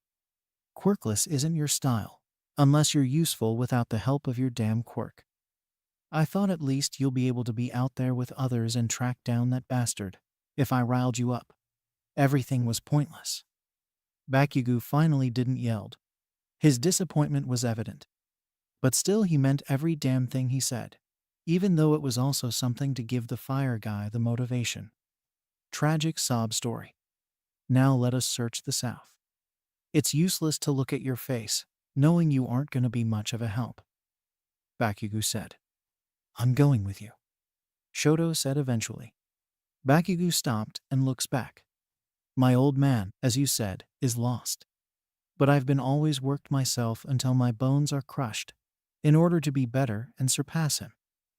Endeavor wasn't the father figure I've looked up to, but I was aware of his strength. I was supposed to be the one to surpass him and All Might. But now one of my goals cannot be completed, just because my father didn't survive the encounter that night. The Ghost Rider caught up to him before I. Which makes my objective to hunt down the Ghost Rider and defeat him. I'm ready to go after the vigilante who destroyed Endeavor and prove my hard work wasn't in vain. Shoto said, facing Bakugo. Just stop giving me a speech and get a move on. Nobody's stopping you. Just don't get in my way, icy hot. I mean it. Bakugo is back to his yelling. Wait. Bakugo stopped once again and growled angrily when Endeavor stopped him. What's it, old man? He yelled. Endeavor sighed. I've lost my right to justify myself. But I'm curious to know about that quirkless person you mentioned. You said the Ghost Rider stole his identity. What's that all about? Who's this person? Endeavor asked. Bakugo's entire demeanor changed. He's not angry or growling. His face almost went neutral. He was our age, and his sister is looking for the damn imposter, and went after him, and we're now trying to find her. Bakugo said and walked away, but stopped. You're now quirkless, but you'll never see someone strong as him ever in your life. Because quirks never broke him. I think. I think that he was the only guy who made me feel jealous. No matter how much I've hurted him, he kept coming back. He then finally looks back. He was the strongest person I've knew. None of us have the heart he had. That guy proved me that I was, or always will be behind him.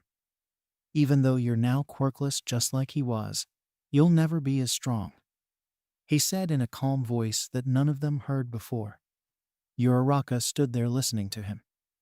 Deku is alive, but Katsuki isn't ready to admit it. But she's sure that they'll believe her soon enough. This showed that Bakugo wasn't someone they thought he was. Maybe they've never tried to understand him. The term was Bakugo was using. They figured out that the person he was talking about is no longer with them. His friends felt bad for him. Even for a second, they've saw the true Bakugo. I'm heading out. Follow me if you don't mind dying, he said and took off. They were scared, but Bakugo knew they're right behind him. Somewhere else. Tell him to give my brother back his name. Tell him Izuku's sister is here. Izumi yelled as loud as she could. The rage she withheld is now resurfacing with the intention of hurting anything that comes her way. Ever since she saw the green blur in the sky, she knew that she's one step closer to the truth. Kodachi was taken back by this. This sinner confused him more than anyone he came across. The person seems to be hurting themselves for everything, and there's no place to punish her. The psychic quirk held the fire bird on place, and she's putting her whole strength hold it and squeeze it. Slowly but surely she brought the fire bird closer inch by inch. Do as I say. Tell him that I'm not afraid of dying. I'll break his nose if it's the last goddamn thing I do. Call him. She roared in pure rage. Those eyes, though. Kodachi can't help but notice the familiar yet different fire in those eyes. Her eyes was the exact match with its master. Ghost Rider has the hell flame in his eyes. Yet this person's eyes almost resembled the said inferno. Kodachi wasn't afraid, but it's an entire new experience for him. Because this person he's going against could punish themselves while they seek out their object at the same time. It's like Kodachi cannot scale her sins as much as she did. Drill a hole in my chest if you want to. But I ain't letting you go until I get what I want. She dared the raven who is dealing with its own struggle of figuring her out. Let's see if he cares enough to show himself. The damn bastard saved us multiple times. Not once I've seen Ho's face. I want to know if my brother face actually got stolen. I want to see myself what's under that hood of his. Kodachi soon regained his composure. Even if he can't understand her, he's under attack. SS the self-defense, he gotta fight back. At least his master allowed that much. Kodachi fire burned brighter and Izumi didn't look surprised. She already seen what this bird can do, and she knew that she cannot hold him with her psychic longer. In a second, Kodachi broke free and moved fast enough to tackle her away. But Izumi was already prepared. She rolled out of the way and pulled out a sharp rock from her hoodie pocket. While Kodachi still haven't turned around to face her, she channeled both her fire quirk AMD psychic on her and throws the rock so fast that it went 10 times faster than she normally could. Just when the firebird looks back, the rock was already close to its face. In a millisecond, the rock hit Kodachi's beak and shattered with an explosion. The rock hit Kodachi just on the mark, while Izumi already threw another rock. This time the rock hit Kodachi on his neck this time, sending the firebird back and hit the ground for a second before regaining his balance. Those rocks was this close to stun him, but it dealt some damage. Just then, Kodachi felt something else. Izumi was about to attack again, but the building under her shook. That's when Izumi's hood fell, revealing her face to the firebird. Kodachi instantly recognized her. This is the same girl that was with Irian's touched him. Her face and eyes was identical to his master. However, only Kodachi knew the danger inside the building. Something huge and powerful is about to jump out of the building, and whatever that was had no soul. Before anything, Kodachi moved so fast and snatched Izumi by her hoodie and took off just in time to avoid the powerful blast that destroyed the top part of the building. Kodachi let her land on the next roof, and both them saw what caused the explosion. Izumi's eyes widened in shock when seeing the source of the destruction. "Namu," she mumbled. "Few minutes ago." "Everything is set, boss," Garaki announced. "Shigaraki and his team is better used this way," the evil doctor said, pointing at the Numus that resembles Shigaraki and his team. "His use wasn't supposed to end up like this. But it is fascinating to witness such a sight. I hope when All Might is gone, there's no one else to stop me from getting that new body," All for One said with his usual sickening grin. "As you know, their body was just a pulp by the time we recovered them. I'm sure there's a body I could transfer your conscience into," the doctor said. "And also take a look at this. I've been looking at this fellow for a while," the doctor said, turning on the big screen, which shows a firebird is surrounded by a psychic quirk energy, which a person in dark hoodie was using. "What do we have here?" "Is the girl you're interested in?" Afo asked. "It's the bird. I'd better say, its master. Apparently this bird belongs to the Ghost Rider, the same individual responsible for Tamura death," the doctor said. "His quirk," Afo said, understanding what's he getting at. "Also a potential new body," the doctor said, showing a photo of the hooded Ghost Rider from the warehouse he killed the men that Shigaraki kept. "Interesting. Many goals. Let's start simple. Unleash the Namu." "As expected." "Huh, doctor?" All for One said, seeing the remaining Nomus, which didn't move from their spot through the monitor. "Only Tamura Namu stands, unfortunately. Everything was fine until now. But I think the Shigaraki Namu is powerful enough," the doctor said, and looks at All for One. "As your defense," the doctor said. "If All Might shows up, then my first pace of the plan is a success. With Tamura turned into a Namu, I might have to find my vessel on my own," All for One said. "Then I'll equip you with the custom support item," the doctor said, as the life support got replaced by a dark mask with a pod on the back. "It's basically a portable life support system. I was expecting a long recovery time, Doctor. Tamura failure somehow brought me out of the comfort zone. Then might as well go along with it," All for One said. "Today, I'll get to see your presence out there in the world. When they see you, the world will get back its leader once again," the doctor said. All for One laughed and slowly stood up from his throne-like seat. "You know the right words, Doctor.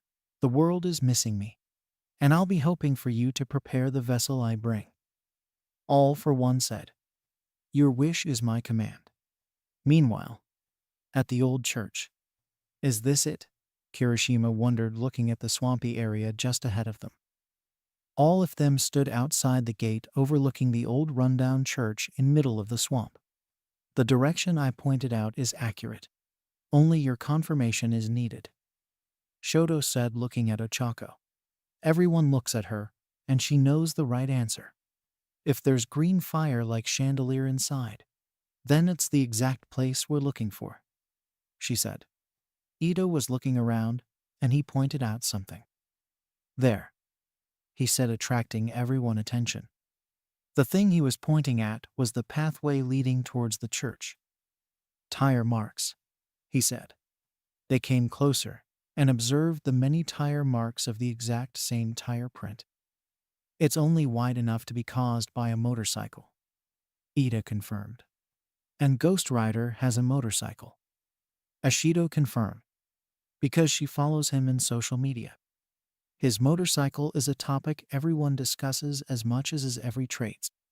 So she was sure. "We're at the right place, then?" Ciro asked. "Stop asking the obvious, damn it. Just get moving." Bakuyu ordered. Minta was unsure still. Isasake, should we?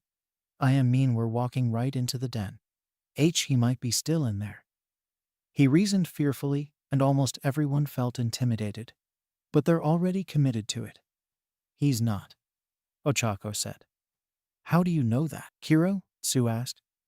By the eyes in her, she sighed. I don't getting that feeling of being watched. Because every time he's around, he's watching me, she said, and looks at them. And if he was here, he'll see us from a mile away. Deku's strength is something I'm confused about. Somehow he knows everything beforehand, she said. Every time they receive some information about him, it's always something mind-boggling. That's why I know he's not here, she added. They all stood there and Bakugu scoffed. Let's go then, he said, moving closer to the gate. Wait, are we going in? Kirishima stopped Bakugu.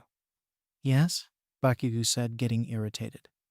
But she said he's not there, Ida said, believing Ochako. She didn't. Bakugu was about to say something when boom. The loud boom from afar startled them. Just like that, Bakugu changes his course. Long forgot the church. He's got a feeling that the blast was something worth looking for. They all followed him. However, Bakugu was faster due to his explosion quirk. The smoke and fire from a distance became clear, and then again what attracted their attention was what's in middle of it. A big monster-like giant rushing towards somewhere. The monster leaving a whole lot of destruction in its wake as it moves towards to a different direction. The students gathered up at a building all at once when seeing the giant. All of them were shocked to see such thing, because they were after an entirely different thing. But now, the situation grew more troublesome. Hero headquarters. Aizawa report almost confirms the identity of the Ghost Rider.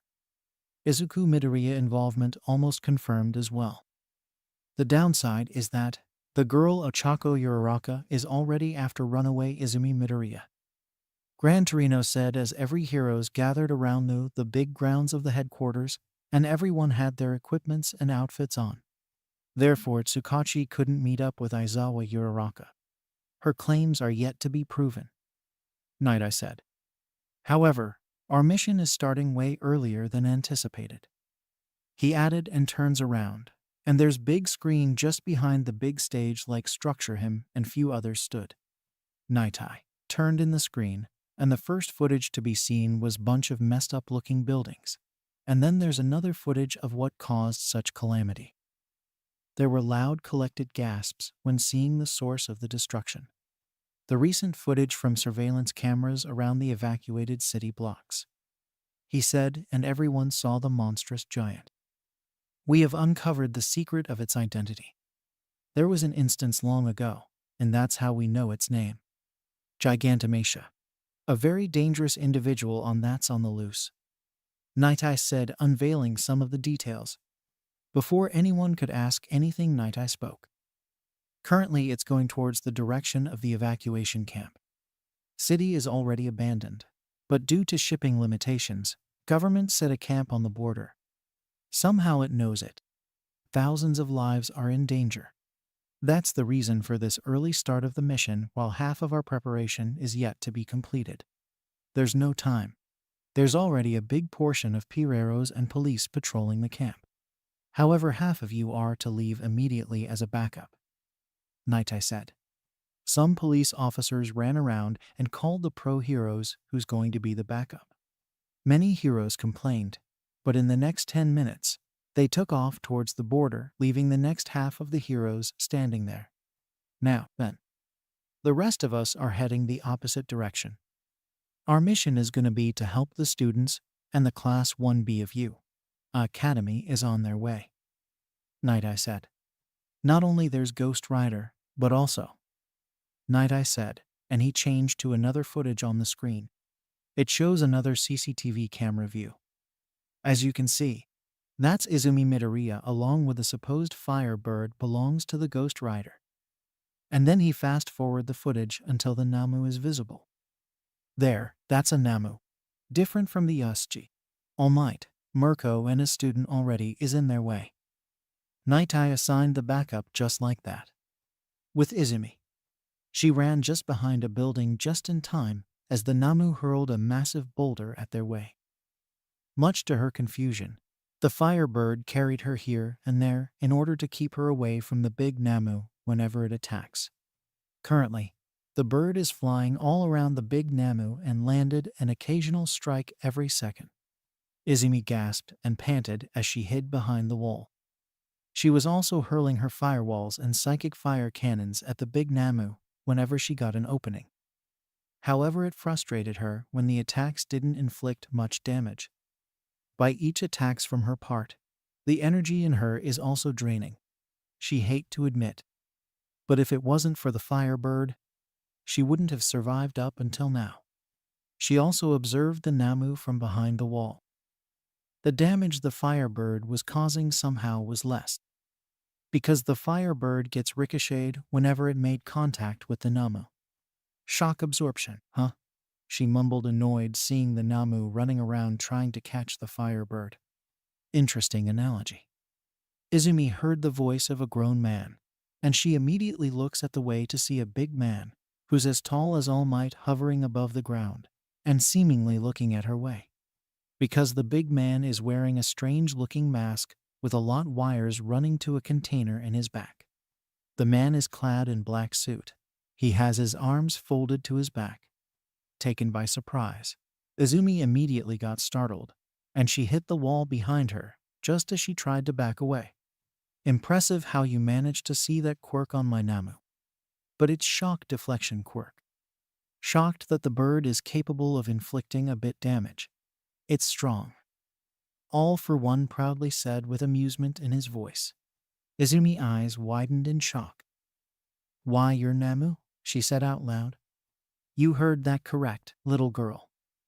All for One replied, still hovering up in the air. Who are you then? I never seen you before.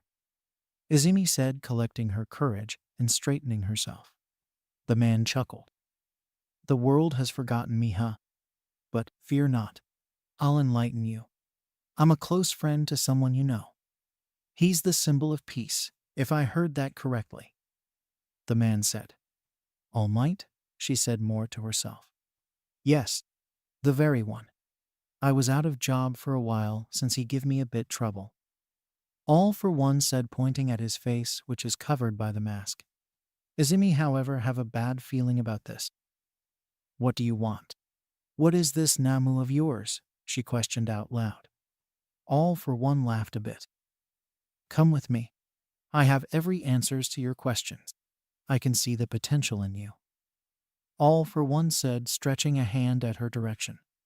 She gulped a little, and she shook her head. Sorry, but I'm in a hurry. I'm after someone else, she said. Is that right? All for One said. It is. And he's quite troublesome since he showed up, she replied. It's the Ghost Rider, I presume? All for One said. She was surprised to hear but she didn't say anything. This Nan emanates a sickening and powerful aura, which demanding her to run. It was terrifying to say the least. That's quite interesting sort of fellow. Truth to be told, I'm also after him. All for One said. Huh? Come closer if you want to hear something interesting. All for One said again. He clicked his tongue when she didn't comply. You're a bit of work. I think I have to break you first. He said the next thing she see is that bunch of black wire-like things come out of his back with red electric sparks and head towards her way fast. The only thing she managed to do is widen her eyes in fear. Those things looked sharp and deadly. Izumi flinched, and she was sure it will hit her. But before that, the Firebird came out of nowhere and snatched her away from the spot and fly towards a nearby building. All for One watches that happen and smirked. Impressive creature, almost like it has feelings. All for One said. Wonder what is that quirk of yours? He said with his signature smirk. All for One then looks at the Tamura Namu and ordered. The entire city is your playground. Go play. He gave the order, and the Namu instantly followed the orders. The big Namu shifted its focus back towards the empty city. But by the direction All for One sent it, it's definitely heading towards the way Gigantomachia went. Means it also going the same way as the evacuation camp. With the Namu out of the way, All for One focused on the Firebird and Izumi. That's his plan. To get a hold of Izumi and make her a potential candidate for his vessel. But then again, All for One is also trying to hurt the bird. He heard that the Ghost Rider is there where his trusty bird is. All for One wanted to test it out. With Uraraka, the times are confusing as they ran on top of the rooftops. Their priority is to find Izumi. But just then a giant humanoid appeared out of nowhere. Even though they're far from the giant, they weren't sure what to do. Izumi's whereabouts is still a mystery. At first they had a clue, but as time and events progressed, the chances of running into her seemed thin. Why are we following that thing? Mineta yelled at Bakugo, who's still a bit ahead of them. Bakugo growled, but he didn't say anything. He got zero clues to where to look. Eventually, they stopped on top of a building. Momo then crafted a binocular from her body and Shoji climbed up a pole and looks around with his limbs. Both of them looks around and Momo stopped seeing something. What happened, Momo? Ashido said. Momo points at their right side. Mr. Aizawa and... She said surprised and looks through the binocular again. Class 1B and teachers, she said, and everyone else except Shoji looks at the way she pointed at. Few seconds later, they saw the teachers and Class 1B running and stopping at the road below them. Aizawa must have spotted them because they were looking up at the building they were standing on. They saw that Aizawa telling something to others, and they nodded, and they ran towards the direction of the giant. Aizawa used his capture device to hop himself up onto the building, and he landed right in front of him. Mr. Aizawa? Ashido said, showing her surprise.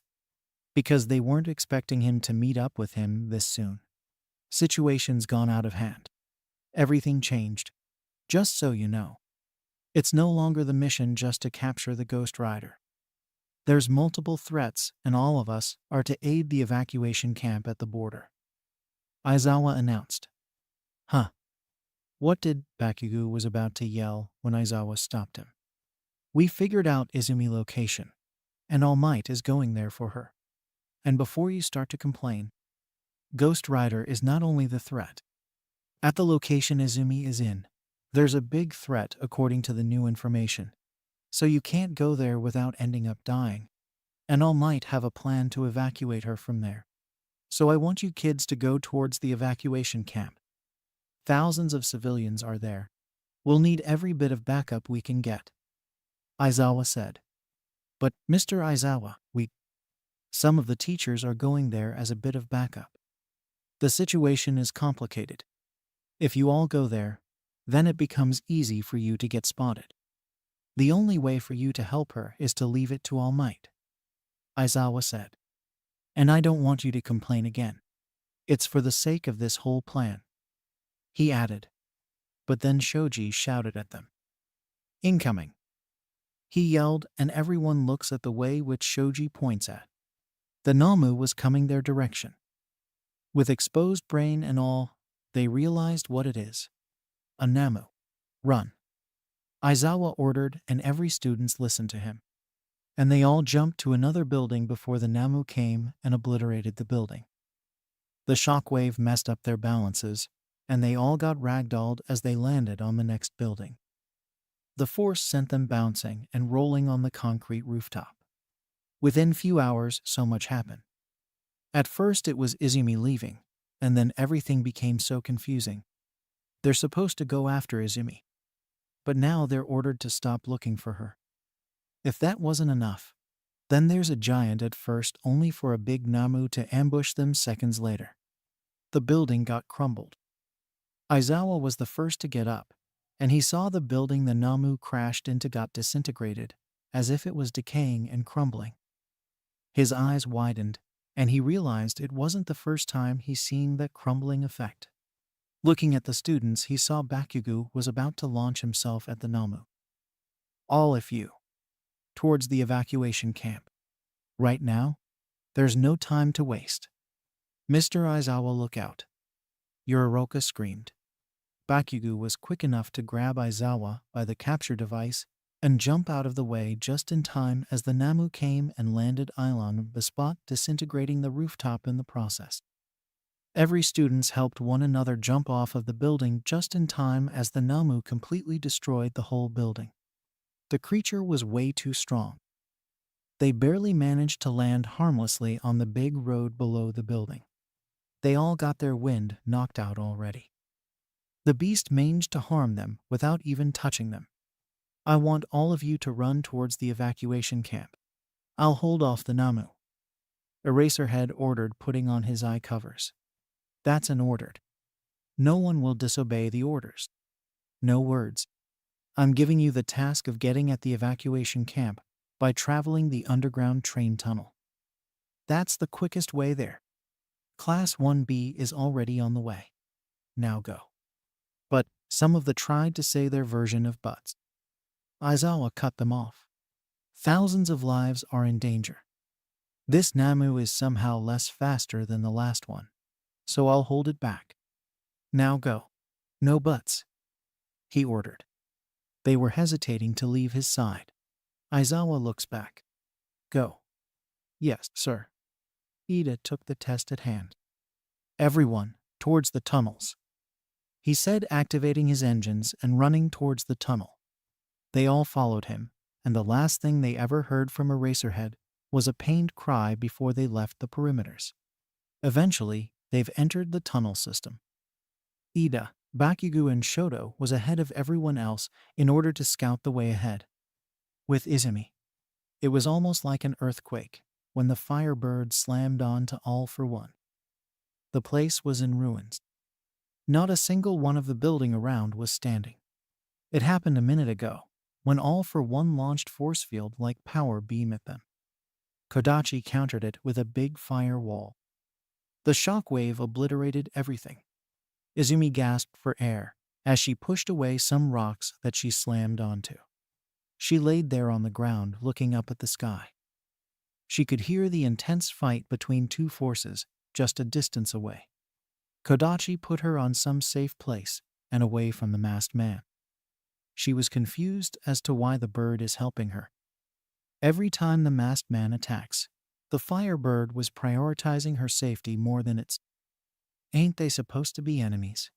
And most importantly, she can't believe how powerful the masked man is. She could barely see the man attacking.